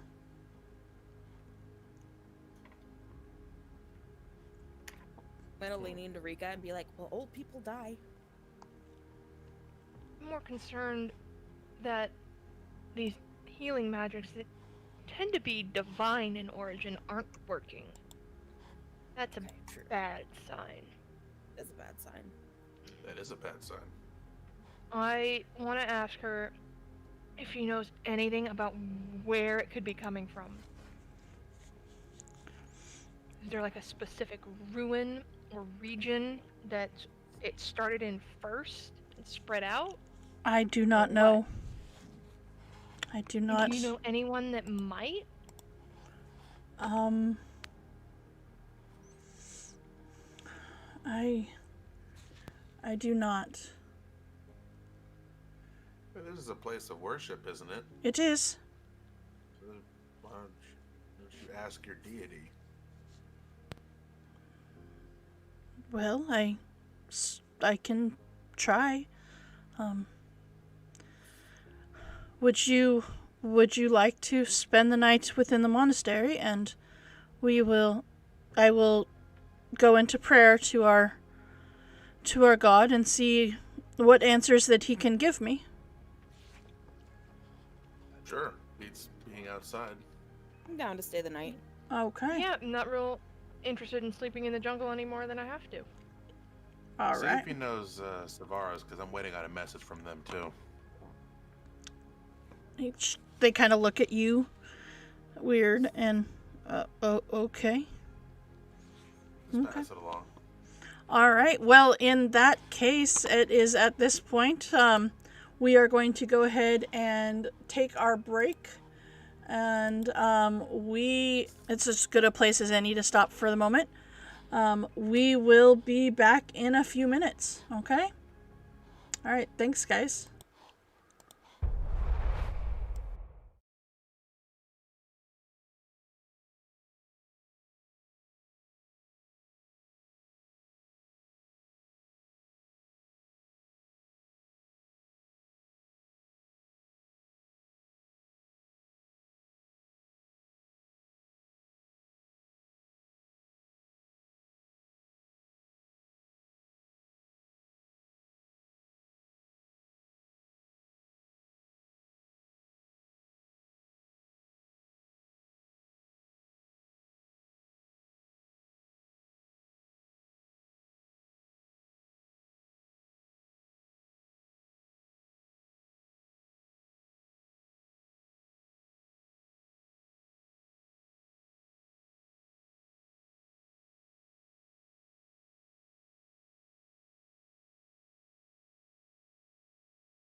All right, and we are going to be right back. We are back at this point, and we shall see where. So, what was decided? You are going to you add her conversing with well, I should say the person in charge of the monastery was going to converse with her god, and all right. Then you guys were going to go from there to hopefully figure out a possible location to head to next. All right. So, the evening at the monastery, surprisingly, quiet place that it is, you learned that there is only about, let's see here, there's only about 6 or so, that actually inhabit the monastery as monks. However, the area itself houses about a little over 50 Aarakocra in 12 extended family groups.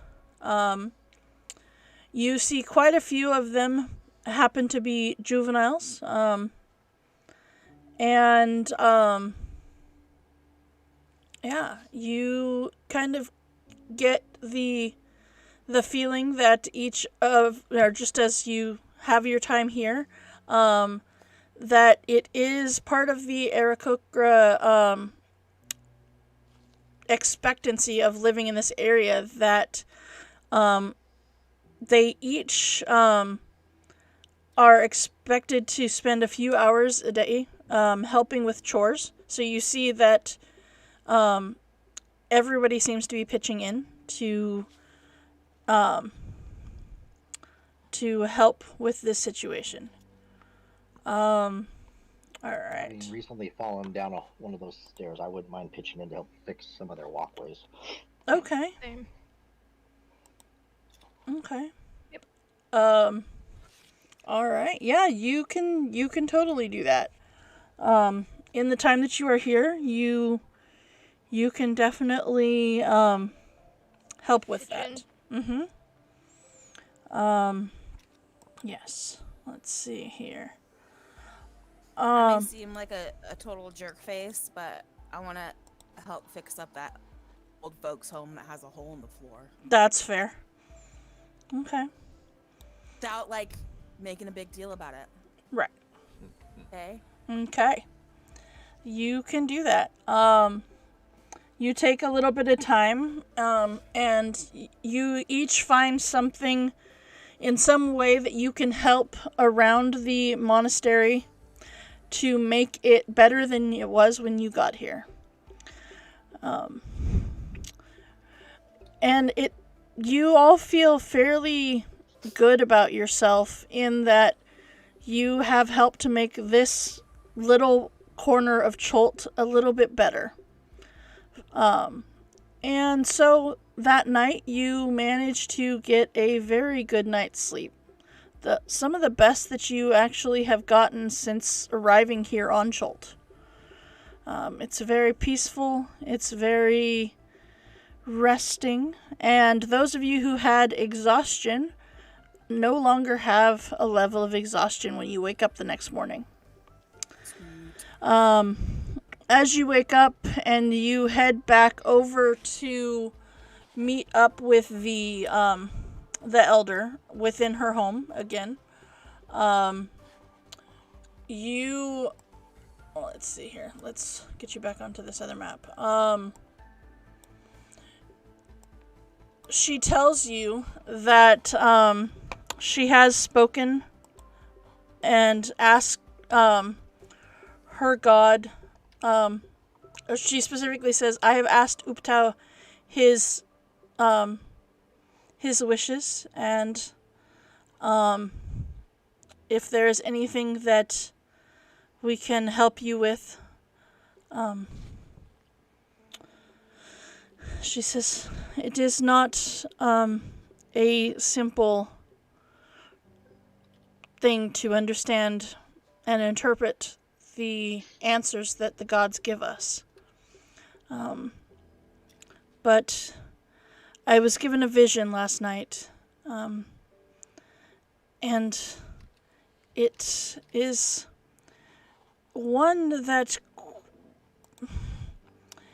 it seems to baffle me but a bit, as the vision that I received was that of an area that I have not heard of or anything about in a very, very long time.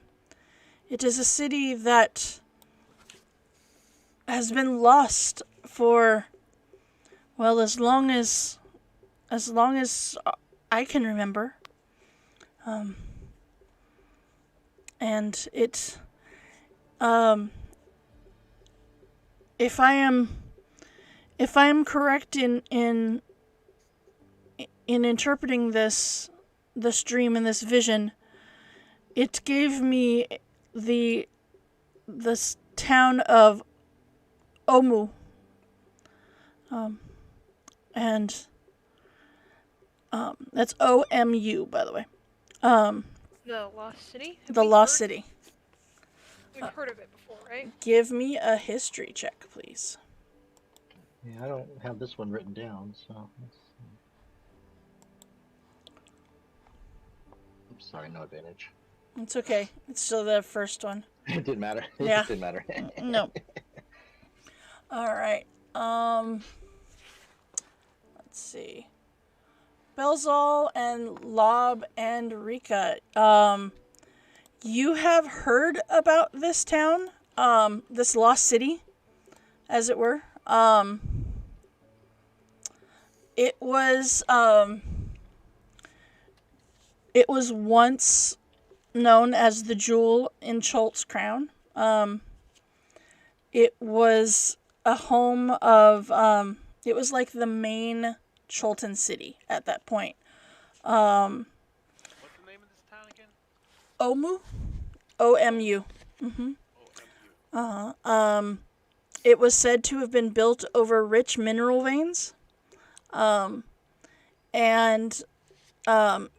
It was said that to enter into the town was to enter the gates of paradise itself. However, in Cholt, yes.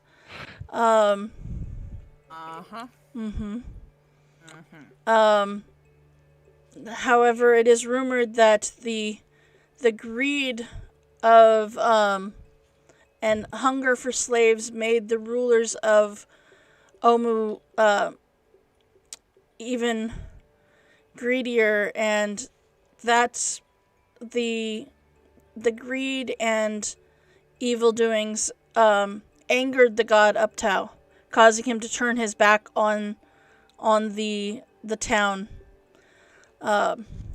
long before abandoning the rest of Cholt. Now that sounds more like Chult. Supposedly, when he turned his back on them, the city fell to sickness and disease. Be doing that a lot. And having fallen from grace, it became known as the Forbidden City. But nobody knows where it is. Now this is where part of, and this is you guys all kind of piecing together all of this. Supposedly, because Uptau has been gone, other people had tried to take over it, and new deities tried to claim it. But with all of that, there, and actually, Belzal, this is the part where where your input comes in. Apparently, there was a brood of Yonti who had found the town and made it their home. However, they were never heard from again.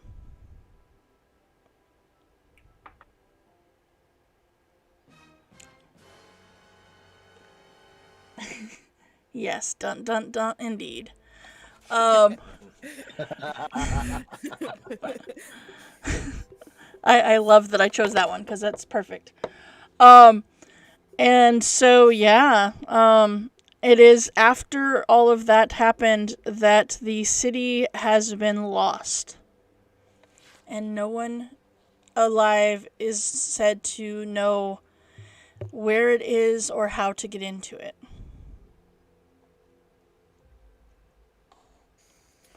So you're pointing us to a place no one knows about. Cool.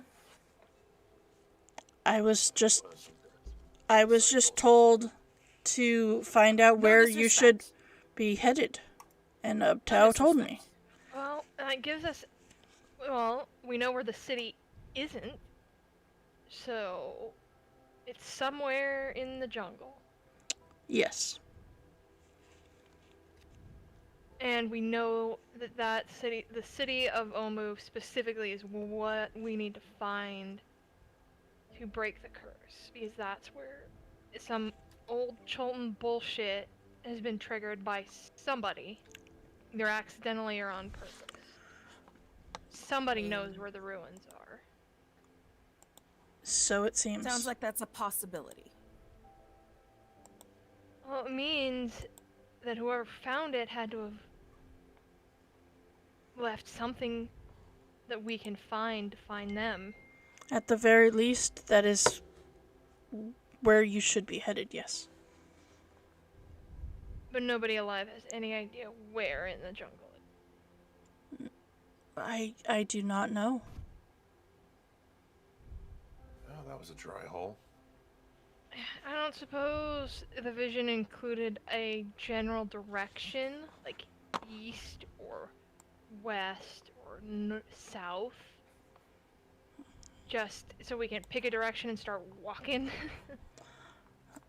No, it just gave me the city.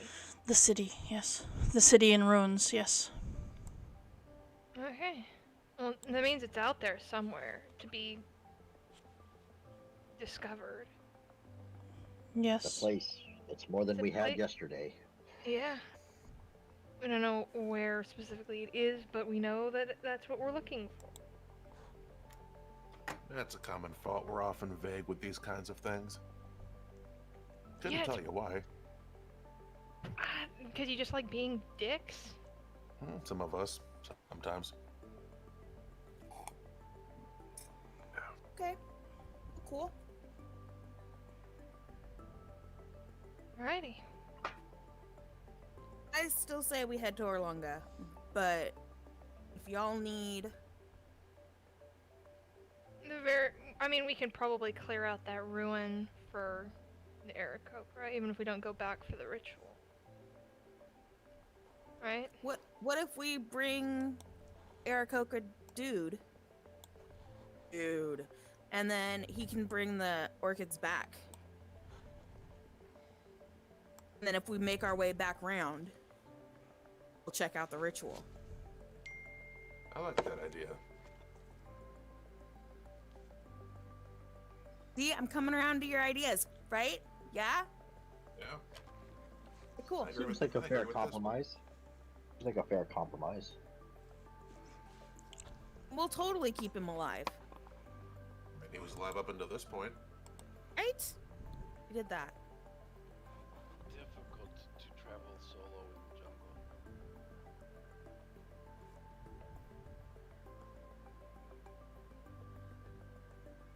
Although being able to fly, we could travel that distance a lot faster than by walking. That Bring is him back. true.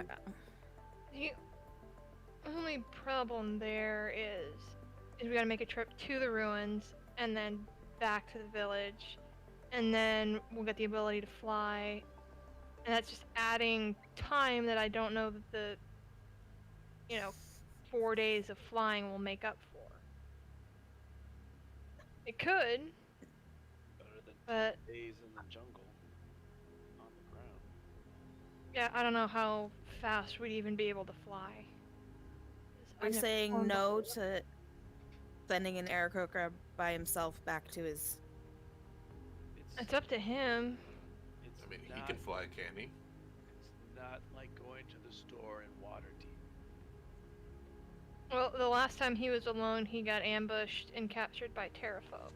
So, Well, maybe they have somebody who's a little more sturdy, a little more jungle wise.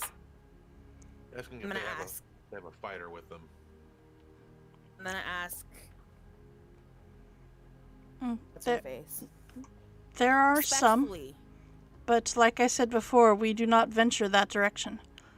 We do not venture into that area, for there are. It is quite dangerous. But you need the Right. ingredients that are grown there. Right. And But we you're- would protect on the way there, clearing the path. Think of how much the map we could fill in if we were flying over the jungle versus having to go through the underbrush. Still feel that you're trying to skirt through and skip through the journey that's necessary. I'm down to just skip it all and go to Orlunga. See if we can put some information from that lady with this lady and get something that's going to be helpful. Agreed. I think that is our next destination. I just feel like walking through the jungle may be much more perilous than trying to fly over it. I don't think we're going to gain that much from flying, and we might die trying to get the orchids. Assuming we find the place. I want to ask how the flying would work, if they can give us an answer. It would just match the speed that you walk, but in the air, of course. You would sprout wings for the time being. See, we gain no time. Wouldn't be any faster than walking through? Sorry, out of character. Just It would, because you don't have the difficult terrain. Yeah. It's true, but how many days are we going to lose getting to the orchids and back? 2 to 3? But if we run across rivers, it took us half a day just to go across a 1 mile river. Mm-hmm. I can swim a river. Can you, though? Can you? I can swim a river. I just laugh because I'm remembering towing her, all the extra energy it cost to tow her across that last Mm-hmm. She doesn't think about that part. Right. Okay, I will mean, bow to the group or flip the coin. You guys got coins. I'll flip one. Go ahead and flip it. Hey, I'll flip a coin. Okay. Odds we go. Because I'm gonna roll dice. Mhm. Odds we go to the orchids. Evens we just cut to Orlunga. Okay. Okay, and I'll roll a D100. Okay. That is odds. Okay, let's go get some orchids. all right. I think on further reflection, it's a good thing to do for these people. We might find out more information. Like it's a ruin, right? Yes. So you're going There to. might be a clue as to where Omu is. And then we can take the orchids back here, get wings temporarily, and head off in the right direction. Maybe. Maybe. All right. Or we'll die trying and it's a moot point anyway. Well, This there's whole that adventure is where option. We could die trying. It is Yeah. true. It is true. It is a death curse. Just think you could tell Dr. Jones you had wings. How great would that feel? What is Dr. Jones? Can we just He's the worst. They're the superior. worst? He's a fedora wearing jackass. He's a dick. Mm-hmm. Does no real research of his own, but still somehow makes a name for himself. Mm-hmm. If you point And him he out to me, somehow finds a way to blunder through important archaeological finds and break half the shit in there, and then steal all the stuff because it belongs in a museum. Like, no, fucker, it belongs to the locals. You know, the people from the culture it's from. Supposed to take Yeah. notes, not things. Well, okay, sometimes they take Mm. things, but you're supposed to take notes. if you point him out to me, I can curse him. Draw a picture right now. I have to actually be around him, and I'll curse him Okay. for you. Well, I'll start he'd with a never picture. come here because he hates snakes. Well, then when we get back, then. Cool. I'm gonna hold you to that. All right. So you head out towards this area that you have been told. And once you get on the road, per se, out into the jungle, your guide actually can tell you a little bit more about this area.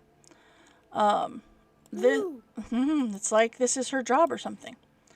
All right.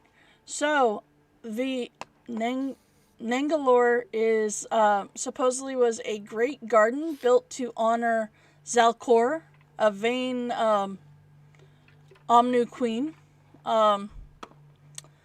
Supposedly,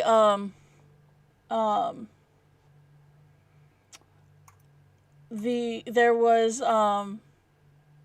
the person who built it was supposedly her Lover. foremost general and consort. Yeah, pretty much. Yeah, pretty much. Called it. It's amazing how that works, huh? Who would have thunk, huh? All right. So, at the time, the garden was called Kananji, the Hanging Garden of Dreams. And it was a retreat from the intrigues and pressures of Omnu. And believing that the increasing flattery festered from poisonous vanity in the mind of the queen until she bargained with the Erinys to retain her youth and beauty forever. The Erinys fulfilled the deal by transforming the queen into a Medusa. When knowledge of her evil bargain spread through the realm, the army forced her to abdicate and exiled her to her gardens. Believing that her consort was among the generals who exiled her, she defaced all the statues and portraits of him, and it is said that that he was not one that betrayed her, and he stayed loyal to her for years, which included decades of imprisonment and disgrace. But his last dying wish was to have his ashes brought to the garden to be with her. No We're one... walking up on evil cranes and a Medusa. Well, that was the rumor, was that she was turned into a Medusa. No one knows for sure. We're about to. Okay, cool. All right. This is true. So the gardens is said to be about a half mile from the river, on the same side as you guys were on. And easily enough to find. All right. So let's get you guys switched over to this new map. You will find yourselves at the bottom of the map. Well, you will when I get you onto the bottom of the map. All right. Let's see here. Let's get you all zoomed out. All right. All right. A fantastic edifice rises up out of the garden, out of the jungle, a hanging garden of exotic beauty. Water streams down the steps between two massive elephant carvings, which would be these light gray things right here. All right, I'm gonna I don't even know where to put you. I'm gonna put you down here in the bottom left-hand corner. All right, and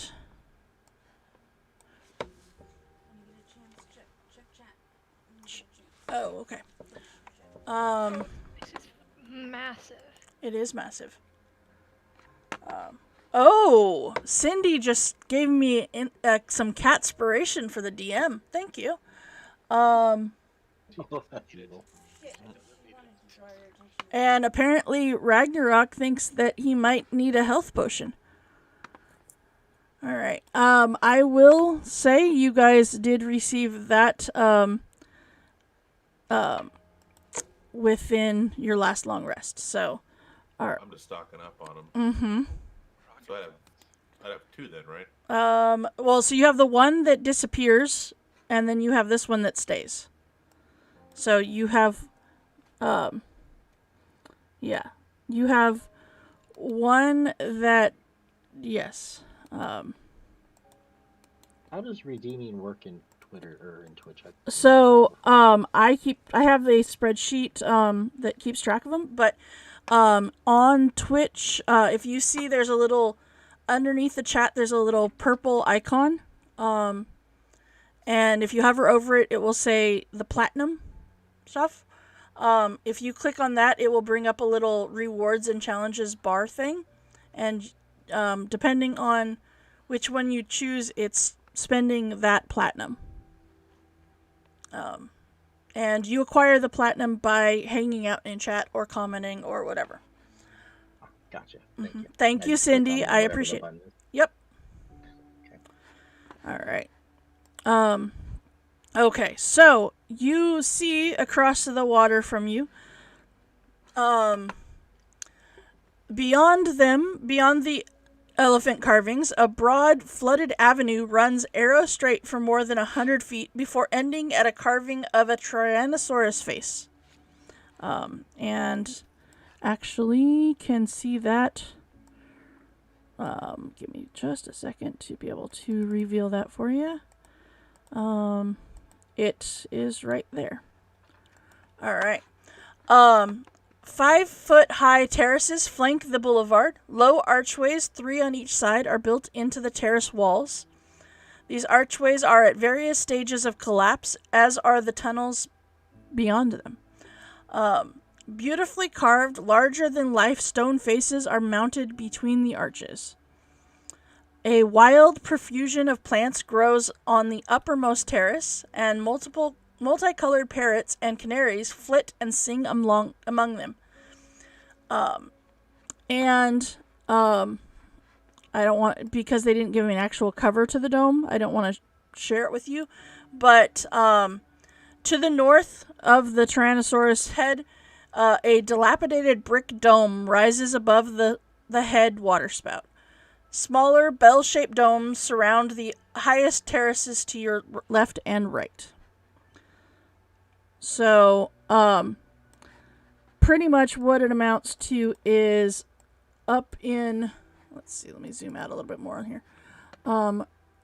Up in this corner and this corner, so top right and left are 2 small domes, and then there is a large dome right in the center.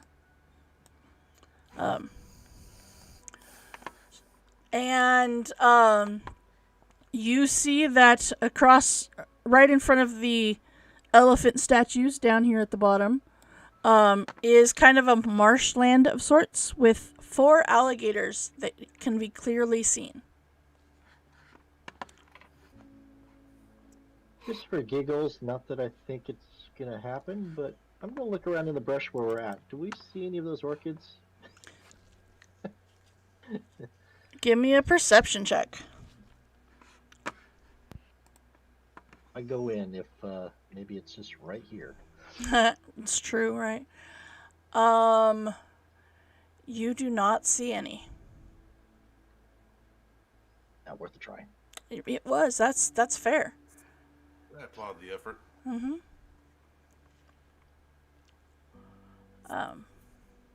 Yeah, it seems that it is not within the outer part of this garden.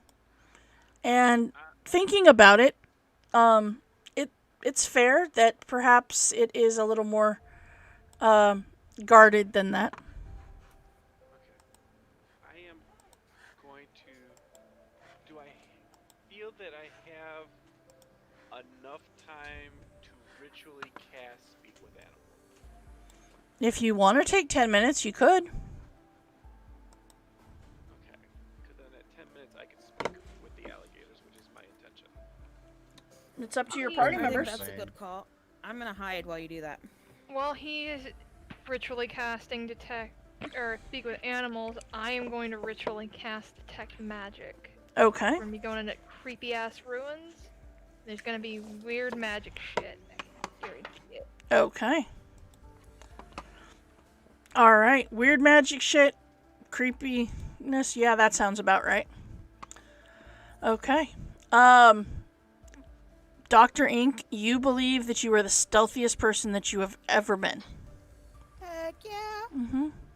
Those alligators or crocodiles will not see you at all. They can't see me. And I'm drawing in my sketchbook like a quick sketch of all of the garden. From what I Okay. can see where I am.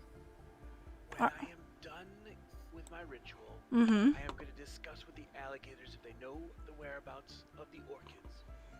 Okay. Then I'm telling them, everyone here, what my plan is. Okay. Because it's time sensitive, so you have to have nerves of steel and the blessings of Meliki.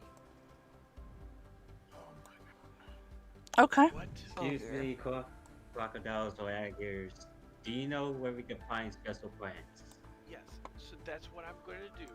But also, I am going to then have them come closer so that I can charm them and have them form a bridge so that we can walk across them quickly to get to the other side.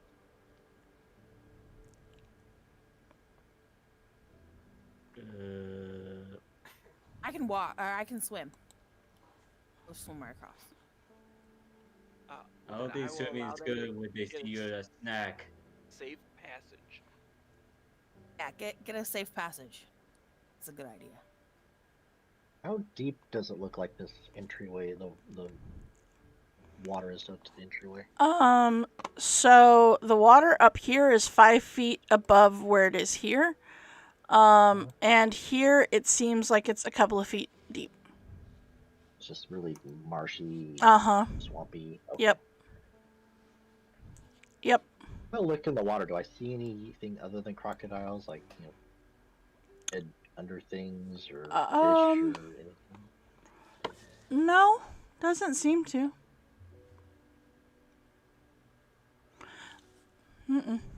Doesn't seem to be, anything specifically dangerous or whatnot in the water, other than the crocodiles. I will go up there and talk to them Okay. and introduce myself. Mm-hmm. I am Belzal, my reptilian brethren, and we are looking for a black orchid. Do you know its whereabouts?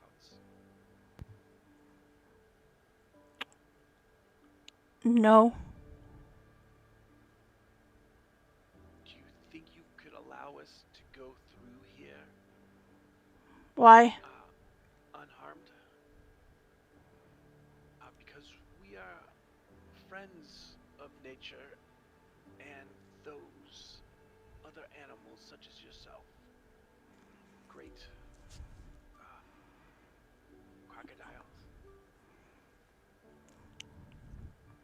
All of you? Yes, all of us. But we are hungry, and you would make such a good snack. But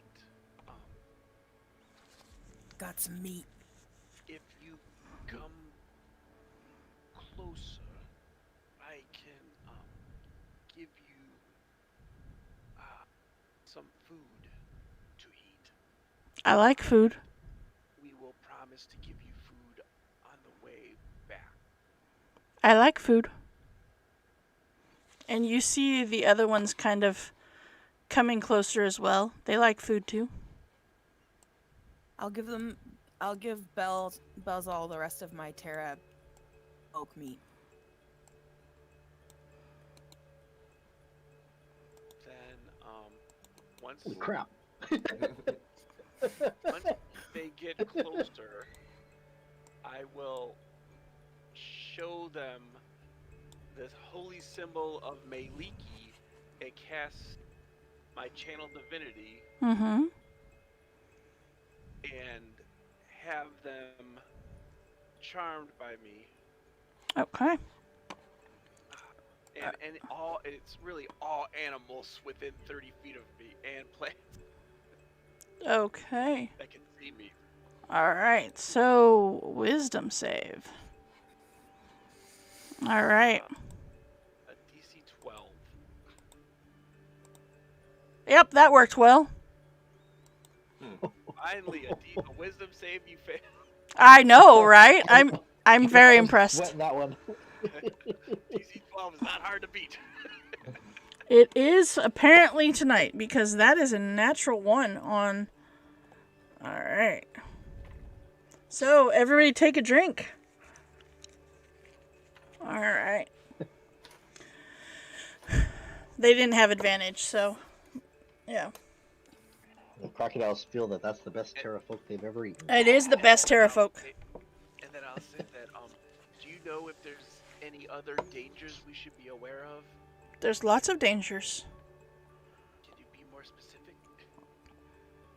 The birds and other things that inhibit or live in this area. There's lots of dangers. How long does this charm work, my friend? I was gonna say, shouldn't we get across? Going across the river. 1 minute. Yeah. Let's go. Is it safe to travel? Mhm. You're speaking alligator. I have no idea what you're saying. Yes, I'll say, go, hurry up and go across. Okay. Now that you guys can get across, you notice that the water up here, although it is 5 foot above the water down here in this little, has a little cascading area, a little waterfall area, the water up here is only about a foot deep. And these are this is the entryway, right? Where Correct. The steps are, and Yep. I'm going right up these steps. Okay. All right. So, okay. All right. And then I'll ask,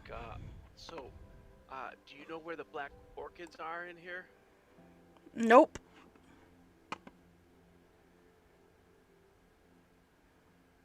Nope.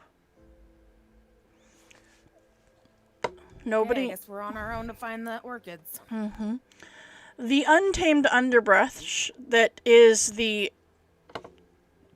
area of the garden that you guys are now in can't hide the fact that the garden is a haven of exotic plants that didn't grow naturally in the surrounding jungle. Unfamiliar flowers, towering ferns, and even stranger plants resembling giant pine cones or lily pads spread and tangle everywhere. You see bright canaries flitting between them and parrots with striped beaks squawk at you. They warned that the birds are dangerous. They did warn that the birds are dangerous. Oh, that's right. There's those evil crane things right there. Mm-hmm. Yes. And you see that there are stairs here and here. And some of them look a little more collapsed than others. Okay, now that we're in here, where do we go? Who's got an idea?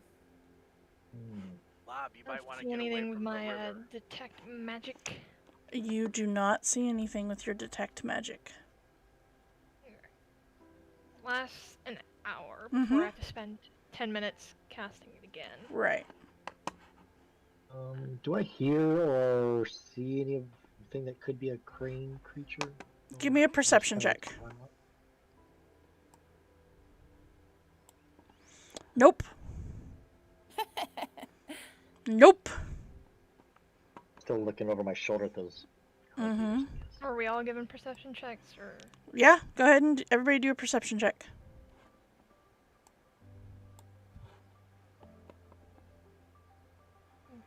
Okay. Hey, Dr. Ink, there's nothing in the water that you need to perceive. There's no cranes in the water. Thanks. No, you.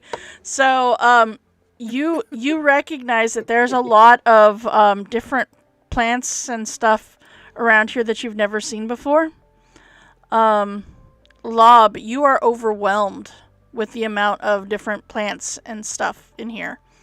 Stuff that you only ever read about or heard stories about.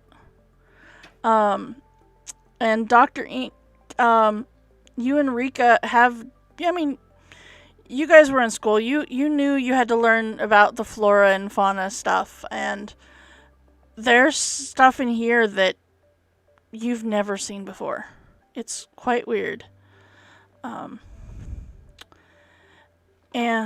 Sketching some of this stuff out, writing it in a notebook. Yep.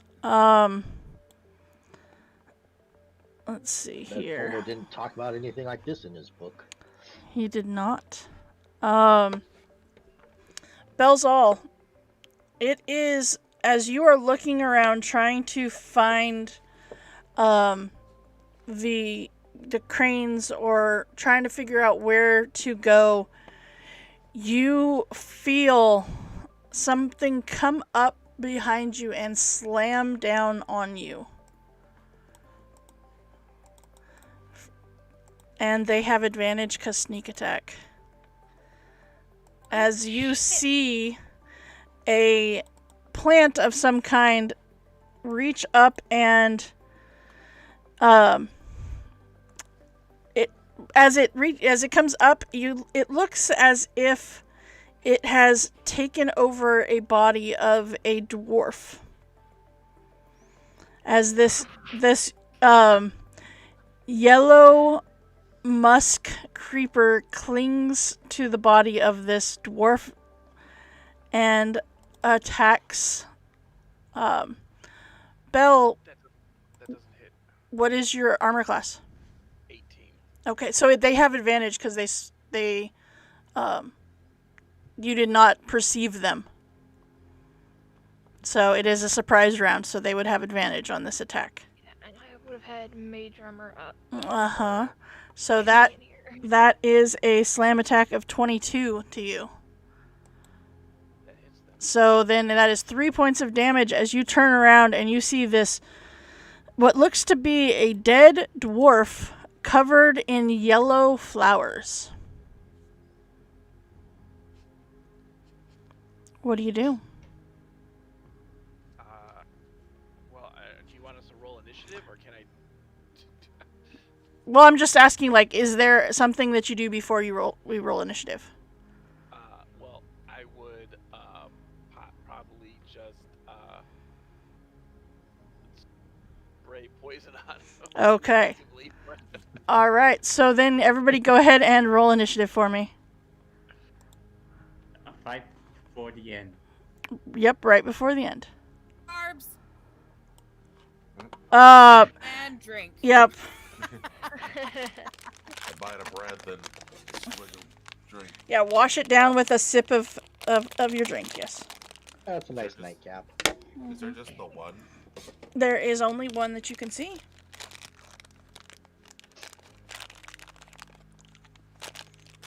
All right. Is our guide with us, or did Is we there- leave her back somewhere? No, she's there. She is. I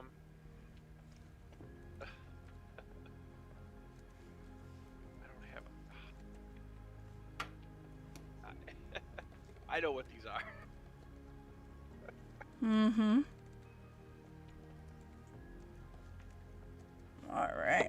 Oops. All right. There we go. All right. So with that, yes, there is only currently one that you can see. So Dr. Ink, as Belzalk turns around and is kind of taken aback and goes to, yeah, you're kind of taken aback with your natural one initiative. So, Dr. Ink, what do you do? I'm gonna scooch, like climb into these rocks here. Mm-hmm. I'm gonna pew a Okay. little dude here. Okay.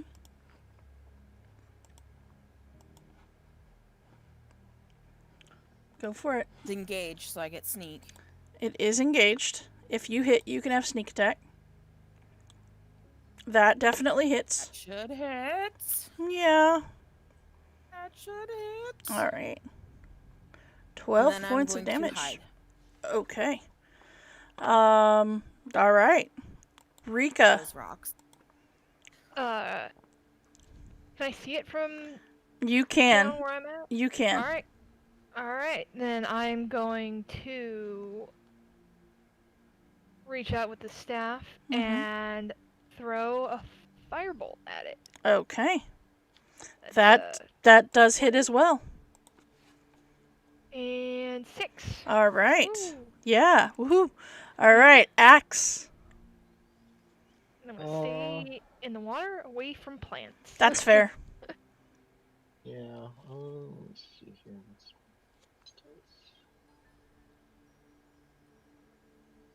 Yeah, I'm gonna run. Let's see here. 5, 10, 15. Rush up to here so I can kind of see what just hit my friend. Okay. While I'm running, I'm looking around. Do I see anything else while I'm coming this way? Give me a perception check. Nope. All right, and my focus is all on him. I will pop into this within range and hit him with my flail. Okay. 17. That hits.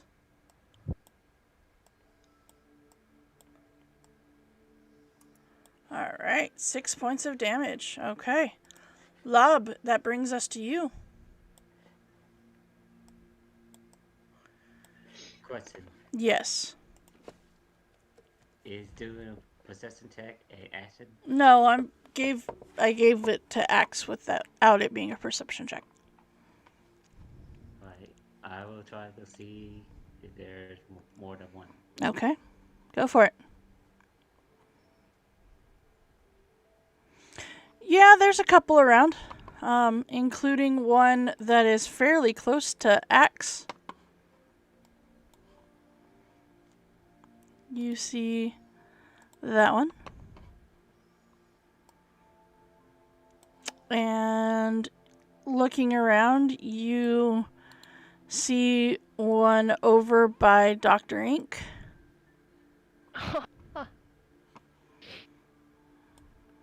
And We don't see those, just Lob. right. And one across the way as well. Ugh. So there is 4 that you can see, Lub. As I look around, I see all of them. Mm-hmm. I move right here. It says, look out, Dr. Ink, and try to attack this one. Okay. With reduce flame. Okay. You can't see me, I'm hidden. No, but he knew that you were over there before. That's true. Okay, you're right. Mm-hmm. I got a 14 hit. That hits.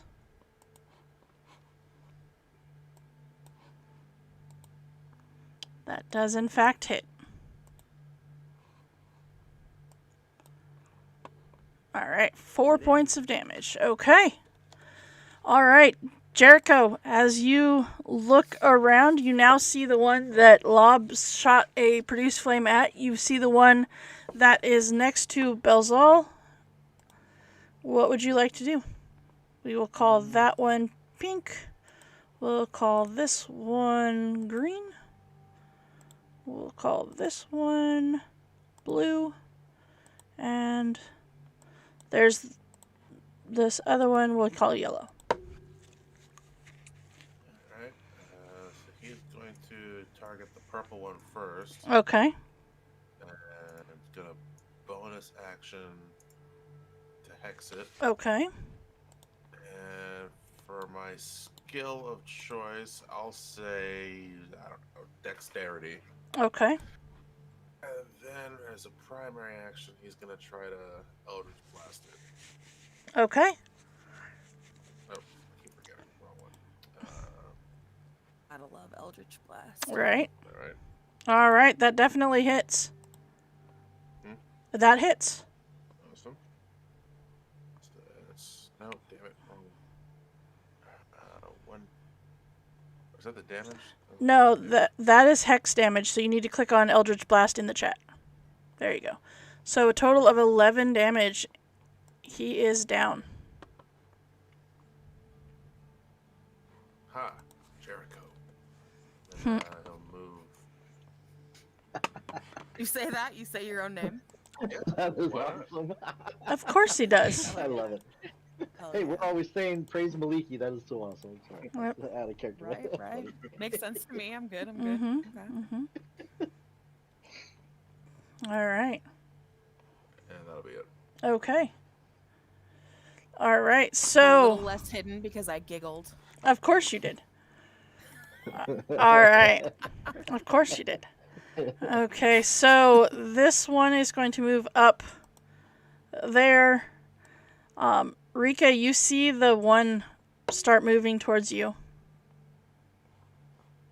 Oh, do I see? I see it. Oh, I'm not yeah. Surprised. No, you're not surprised. You saw Lob looking over that way. And Right. yeah. All right. And the one behind you, Dr. Ink, you made the mistake of giggling.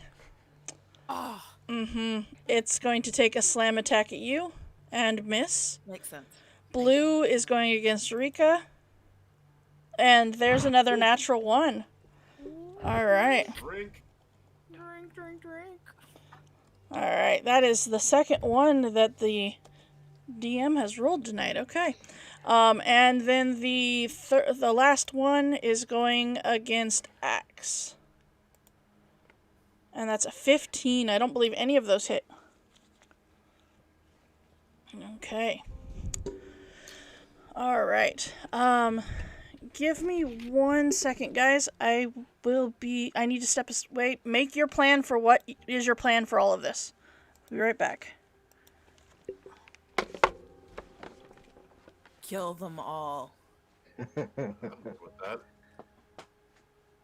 Then, I don't know, stick to the water? Yeah, Might come be a little bit then slippery. through the water to Wika. So, Yeah, I don't know if I want to disengage and back up, or just try to hit it with a firebolt up close. I'll probably Yeah, you disengage. I And don't have, like, Can you- anything melee. I have a dagger, and I have my staff, which doubles as a quarterstaff, but I have no strength. Yeah. We're all level 2, right? You can't use this bonus action to like uncanny dodge or move or anything like that. No, I'm a wizard. I don't Oh, do that's right. Yeah. Oh, I'm that. sorry. I was thinking of Dr. Ink. Sorry. No, yeah, Rika. Yeah. Yeah, I can. Yeah, I would have to use my action to disengage, and I don't know that there's anywhere I could go that it wouldn't be able to catch up with me. Is the problem. Yeah, it's just gonna follow you. I could swipe it with the dagger because it's Dex, and I'm proficient with daggers. All Or I right. could do disadvantage. Rain spell. Sorry about that, guys. I mean, the Don't last think time I you did well. I did, but my rolls have been all over the place tonight. So That's fair. Sorry about that, guys. Okay, so Belzal, it is your turn.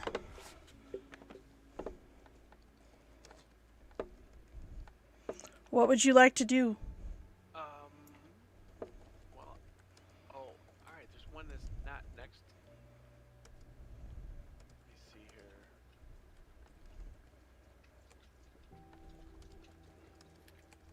Yeah, I can go over there. Arrakis, you have that one. I will go help, Reiki. Rika. Rika. It's all good. Okay. All right. I will hit it with my Ikla. Okay. Down. That definitely is gonna hit him.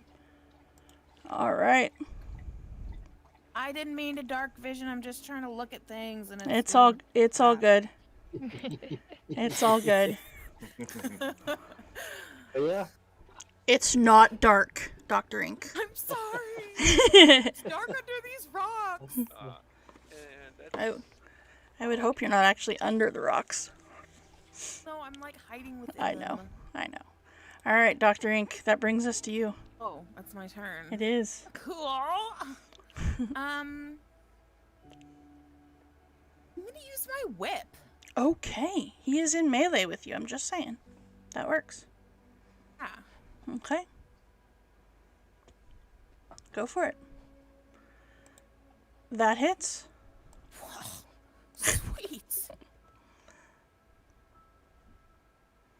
All right. 10 points of damage. Oh, wait. No. Only 4 points of No damage. sneak. No sneak. No All sneak, right. just the 4. Okay. Rika. Then I'm gonna hide. Hide. Okay. Okay. You are standing in front of this guy. Pretty sure you can't hide. He's looking right at you. Right. You're right. You're right. You believe you're hidden. 1 second. You believe you're hidden. But not so much. All right, Rika, what are you doing? Stay there. Gonna panic and swipe my dagger at him. Okay. Because I have one of those. You do have one of And there's those. not really enough room to get a spell off without lighting myself on fire. So, Well, hey, that hits. Look at you make all contact. dagger It's efficient. not elegant, but it makes contact. That's all that matters. It did damage. Yeah. All right. the squishy stuff. Hey, Axe, what you doing with the guy next to you? Well, he hit me. I kind of turn and look at him and give a little evil grin at him and go, you want some too, huh? And I will hit him with my flail. Okay. That hits. Hits. The one thing I'm that gonna you go guys ahead and- notice is that these guys are pretty easy to hit. And I might as well hit him with the Divine Smite. Yeah, I'm gonna see if I can take him out once. Okay. So that is the Divine Smite and damage for a total of 17 damage. Holy crap. Yeah. Alright. He's not dead, but he's hurting real bad. Alright, Lob, what are you doing? Right? All you academics in melee. I know. They keep getting up in my face, Susan. I know. It's like I'm trying to do something or something. Foot fire, yellow. Okay. Soup. Yellow? Okay. Yep. One extra answer. Okay. No, that just misses. Oh, just misses. Just misses. And are you saying their AC is 9? Maybe. One more thing. They are like weird Uh-huh. flower gnome zombies. Or- How high is it? These where we are right Dwarves, now? you're right. So you are so in relation to the water, you're up like 2 or 3 feet. In relation to down here, you're looking at like 8 or 9 feet. Why? I'm just asking how much movement do I need Oh, to get that. Well, if you jump across, that's one thing. Or else if you, because your movement is 30, yes?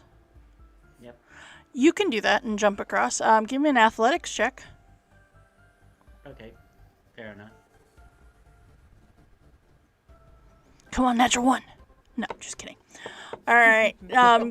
It's not. It resembles a lot like Rika's dagger. It was not elegant by any means, but you make it work.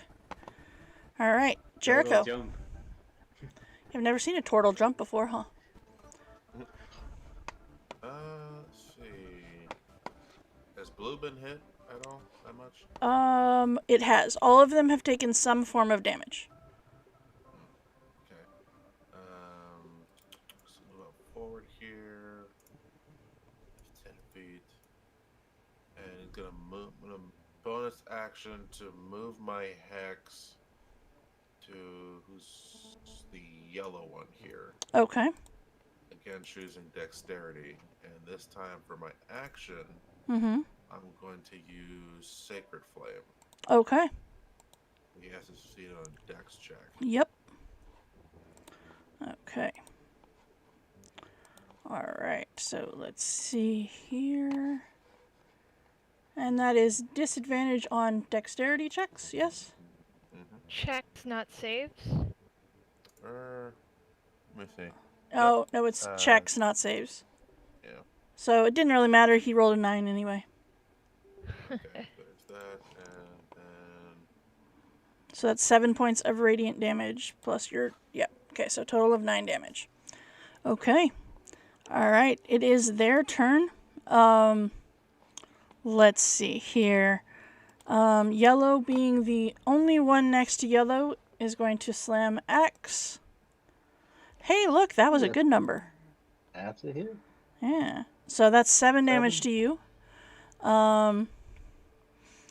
Green is going to look at Lob because this giant turtle man just came jumping across the water at him.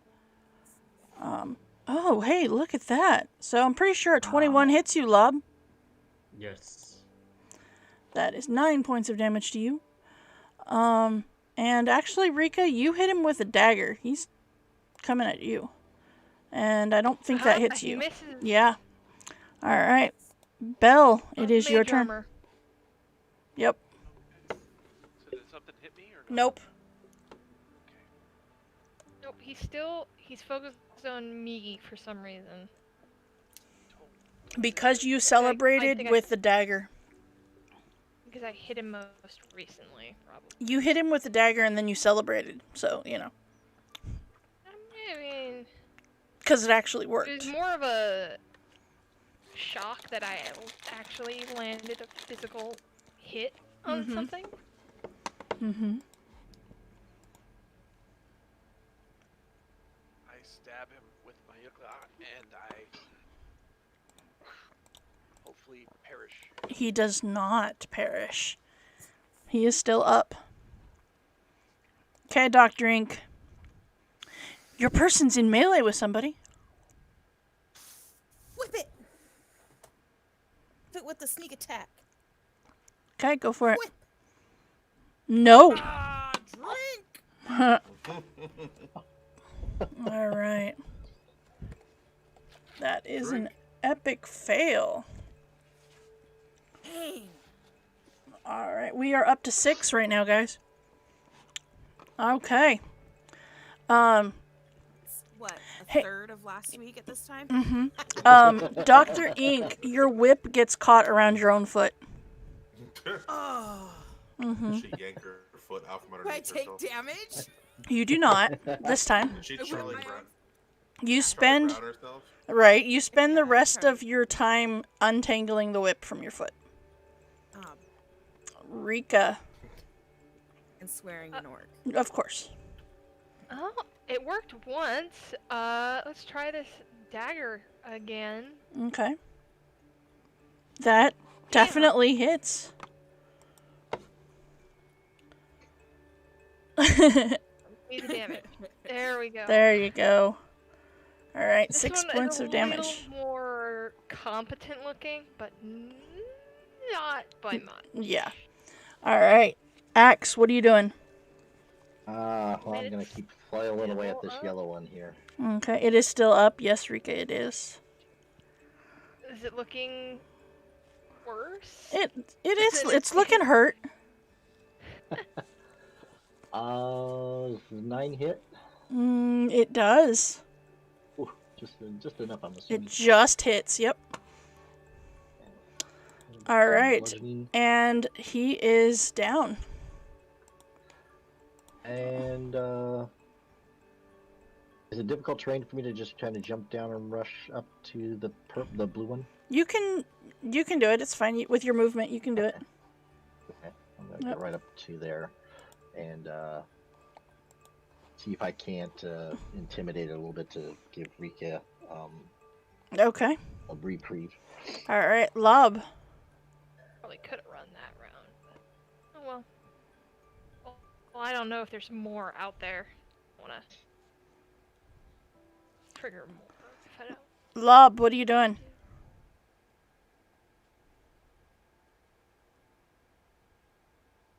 Coop, did we lose you? Nope. Okay. Are you thinking? I'm thinking slowly. Okay. Then while I was thinking, I felt a sudden urge, and my claws extend towards green. Okay, go for it.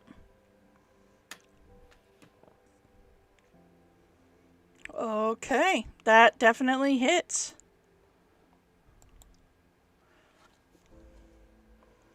Alright, so you do 5 points of acid damage. It doesn't seem to hurt it any more than it normally would. But it hurts. It does some damage. Jericho, what are you doing? I'm just gonna kind of casually stroll over to the edge of the riverbank here. Okay. Get a lay of the land. Bonus action to move my hex to the green, Okay. and then he's gonna try to fire off an Eldritch Blast at it. Okay. That definitely hits. Alright. So there's that plus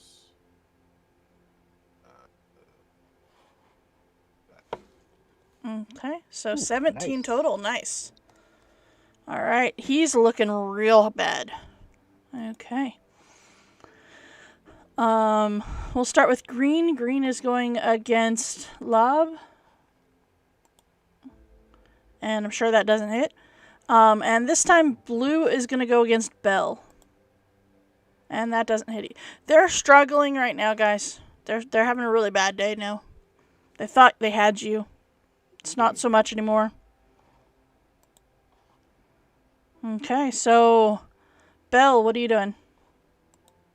I'm striking blue down. Okay, go for it. You can certainly hope for that. 14 hits. Yes. For 3. He is still up. All right, Dr. Ink, your guy that's right in front of you. He. I'm frustrated. Yeah. I'm not happy. Yeah. Am I the only one I'm hitting? gonna do something out of character. Uh-huh. Not out of character as in like as Kate. Out of character as in like something Dr. Ink wouldn't typically do, and I'm gonna go with my claws. Oh, okay. That whip pissed me off. Yeah, and you just saw Lob do it too, so. Yeah. Mm-hmm. So I'm like, oh. Yeah. That hits.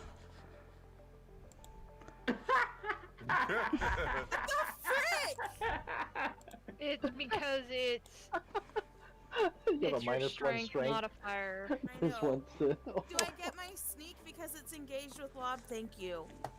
Yes, you do. Freaking Fracky. I You rolled cannot as- believe that. Good I job. still killed it. You did. That should count as a drink. I mean, I've never even seen that. Well, it Zero was. damage, Yeah. guys. Were you declawed as here. a young tobacco or something? I don't know. Oh. I'll redeem a hydrate for that one. Okay. Yep. So everybody take a drink anyway. This time, not a sip. Just take a drink. Be reasonable. Drink water. I think you probably could have slapped it and did more damage. Right? Golly. I know. It's because I'm. Should have done more arm wrestling at the Aarakocra nest. Mm-hmm.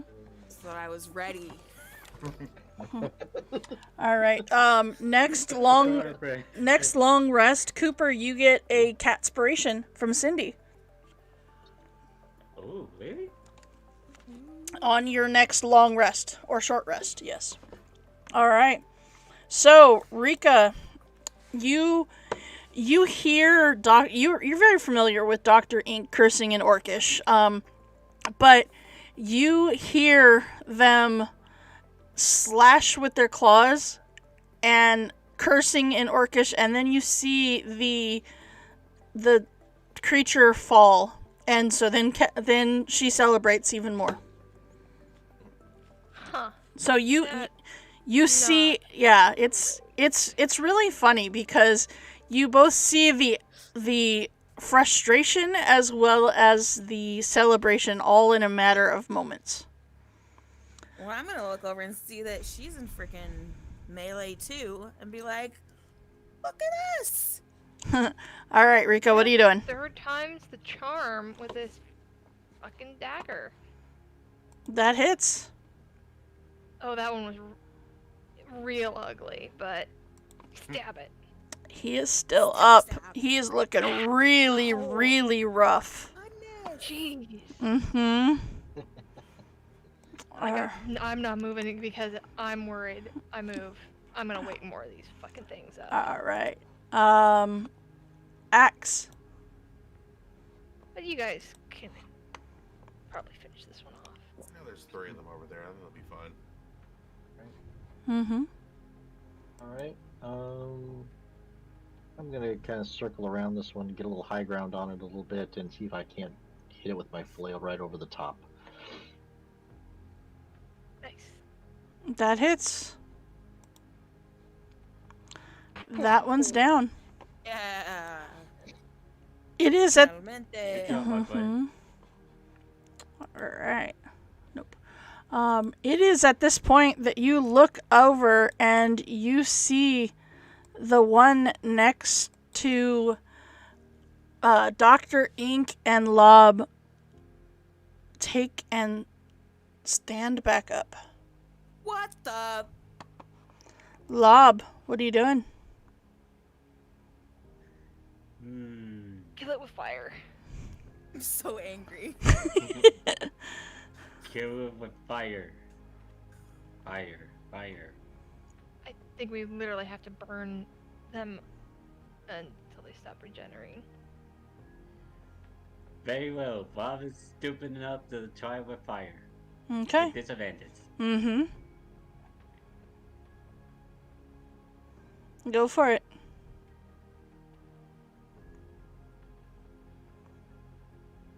That still hits. Give me the damage. 4. He goes down, and a moment later, he comes back up. Jericho.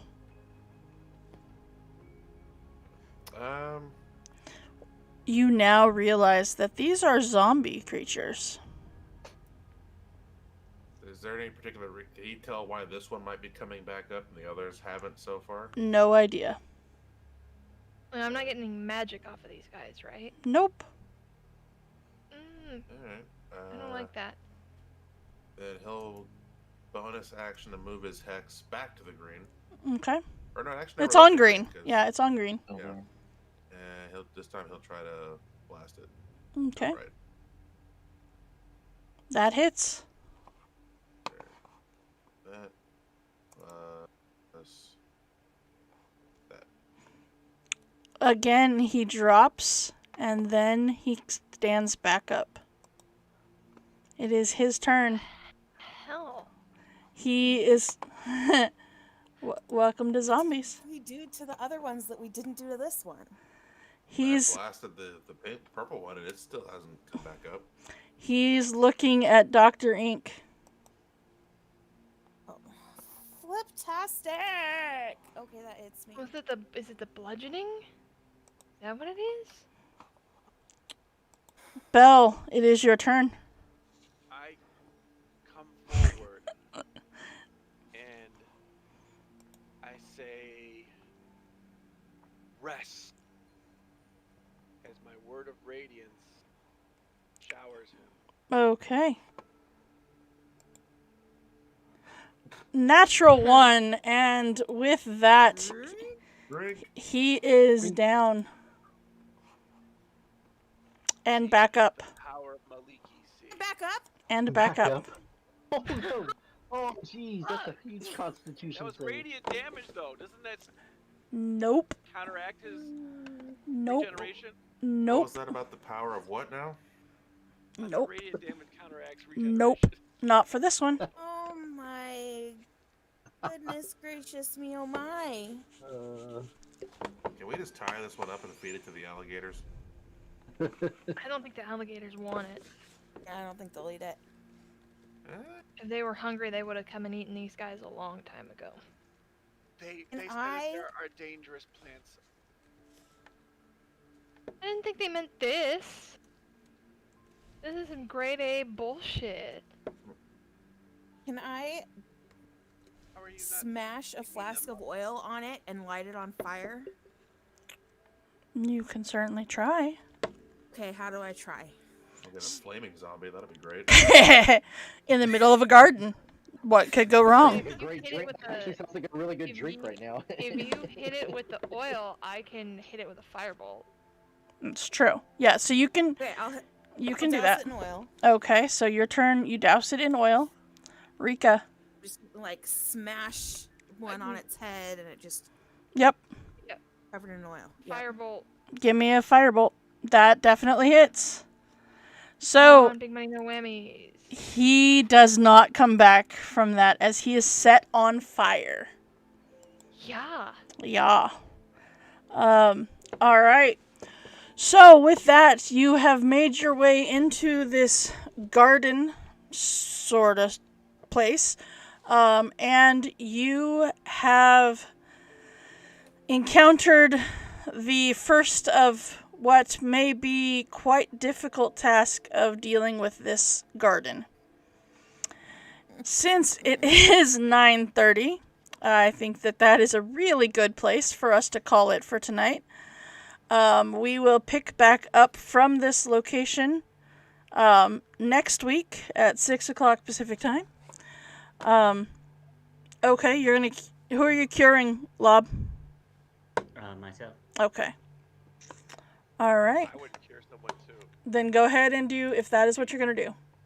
Who needs help? Not me. I can do a little lay on hands to help myself. Dr. E so. get hurt? He did get hurt. Not The as much as Araxis got hurt. Loraxis I can. can lay on hands on myself, so I'm good. Okay. Lob is I'm down down 5. Was down 5? Lob. Is he still down? Mm-hmm. Well, here, I'll cure wounds on him, and then I'll cure wounds on her. A rogue singer, thanks for hanging out. I hope you enjoyed the craziness that is our band of adventurers. So, all right. Well, thank you guys. That was our That's hers. okay. Thank you. All right. So, I believe that puts everybody back to full health. Full health, right? All right. All right. Thank you. Well, thank you guys for hanging out and enjoying the craziness that is the Tomb of Annihilation. Okay. And, yes. That is where we will call it. So I'm going to go ahead and switch over to the ending page, and we're going to set up for a raid real quick, and I will raid with everybody who is still in chat. So thank you. All right. Just give me a minute and let me get that